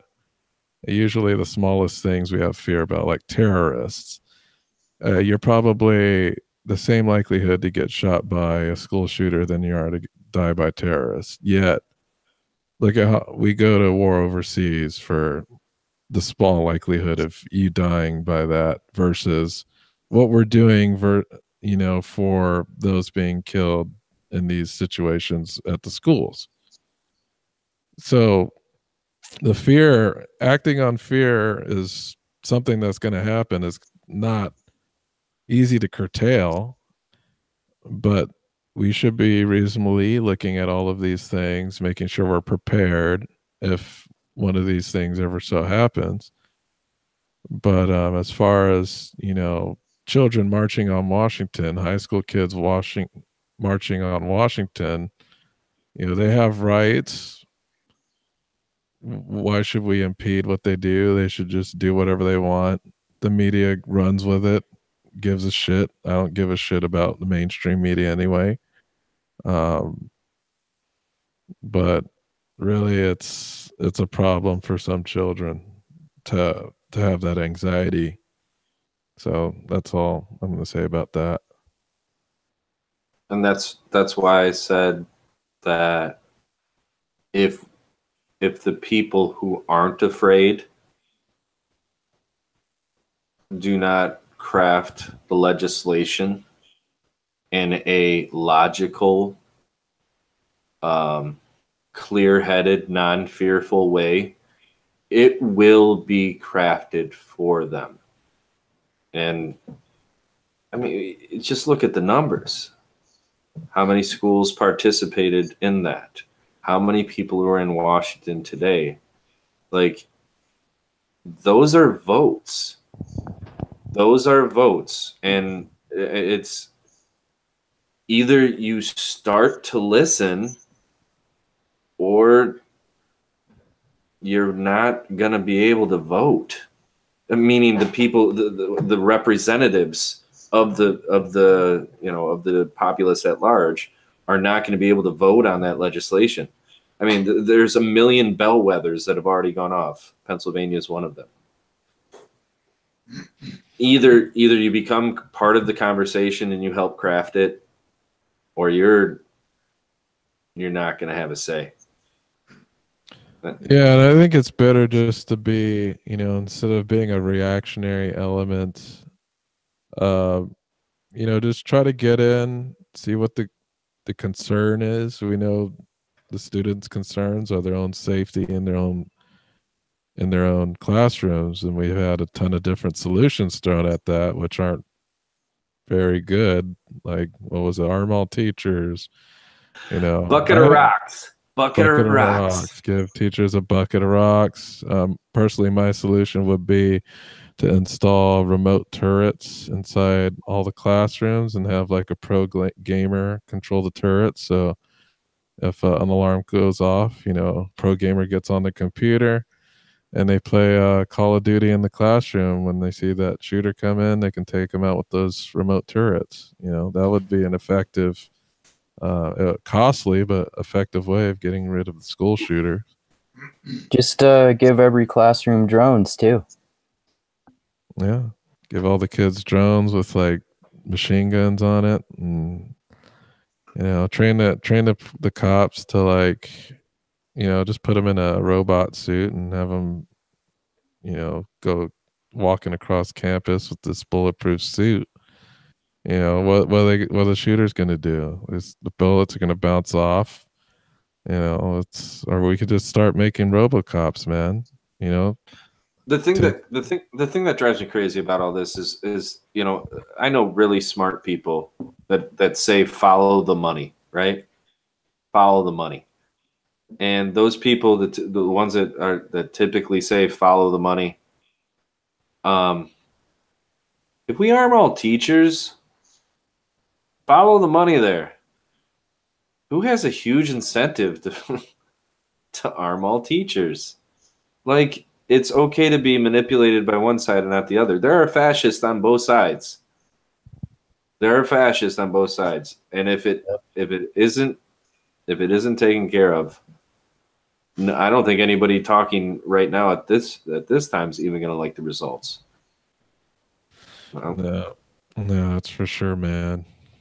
It's a huge, complicated issue. It's been brewing for years. I don't know if Parkland is the apex. I don't think it is. I think there's going to be some more shootings down the line, if I'm going to be completely honest.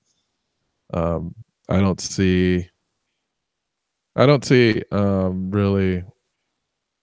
It'd be amazing if Trump did something. He seemed like he wanted to do something, but some political force got a hold of him and made him reverse his words. But we'll see, man. We'll see what happens. I don't know if it's going to get worse before it's going to get better, but hopefully it does. Hopefully it just gets people thinking about these subjects and knowing that it's more than just gun policy that we can do to help curb, gun violence in general. I think it's a multifaceted problem that we can approach at many different angles, and there's probably some angles that we can come together on. I know there's probably many, but it's a really difficult problem. Hey guys, I've gotta run, but it's been good talking to you guys, Willie and Andrew, Dustin. It's nice talking to you guys. I appreciate you letting me. Brent, it's a pleasure, brother. Great to talk with you, Brent. Yeah, man. Does anyone have any last thoughts? I think we'll wrap it up here. Yes, sir. So there was about 250,000 people in New York that marched today. There were 80,000 people that marched on Washington today, and those people were all under 18. Just think, people, act like adults and think and start to make solutions before your kids have to. I'll leave it at that. All right, great. Andrew, last thoughts. Yeah, pretty much I just want to underscore what we've said, what many of us have said many times, which is that this is a really multifaceted issue, and it's going to be a very difficult problem to solve. But more conversations like this are one of the ways that can potentially lead to better solutions. So the more that stuff like this happens, I think the more that it's better for everyone in finding possible solutions. All right, great. Davendra, any final thoughts here?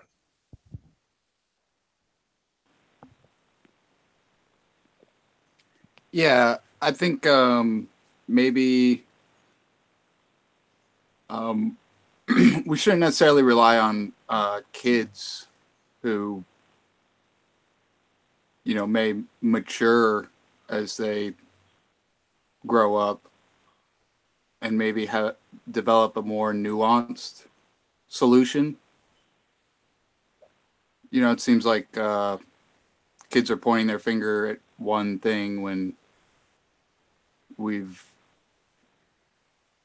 I think, pointed out that it's more complicated than that. Certainly. So, yeah, I don't think they're necessarily the answer.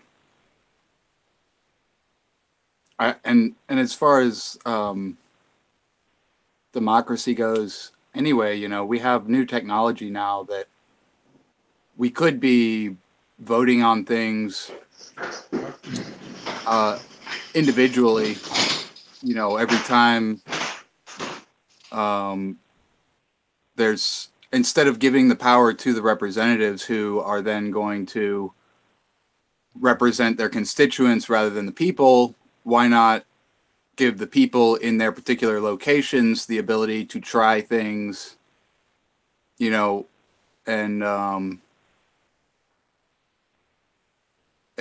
you know, that way what works for Florida might not be the same for California, but, you know, people in Florida can vote on their individual issues as opposed to electing people to represent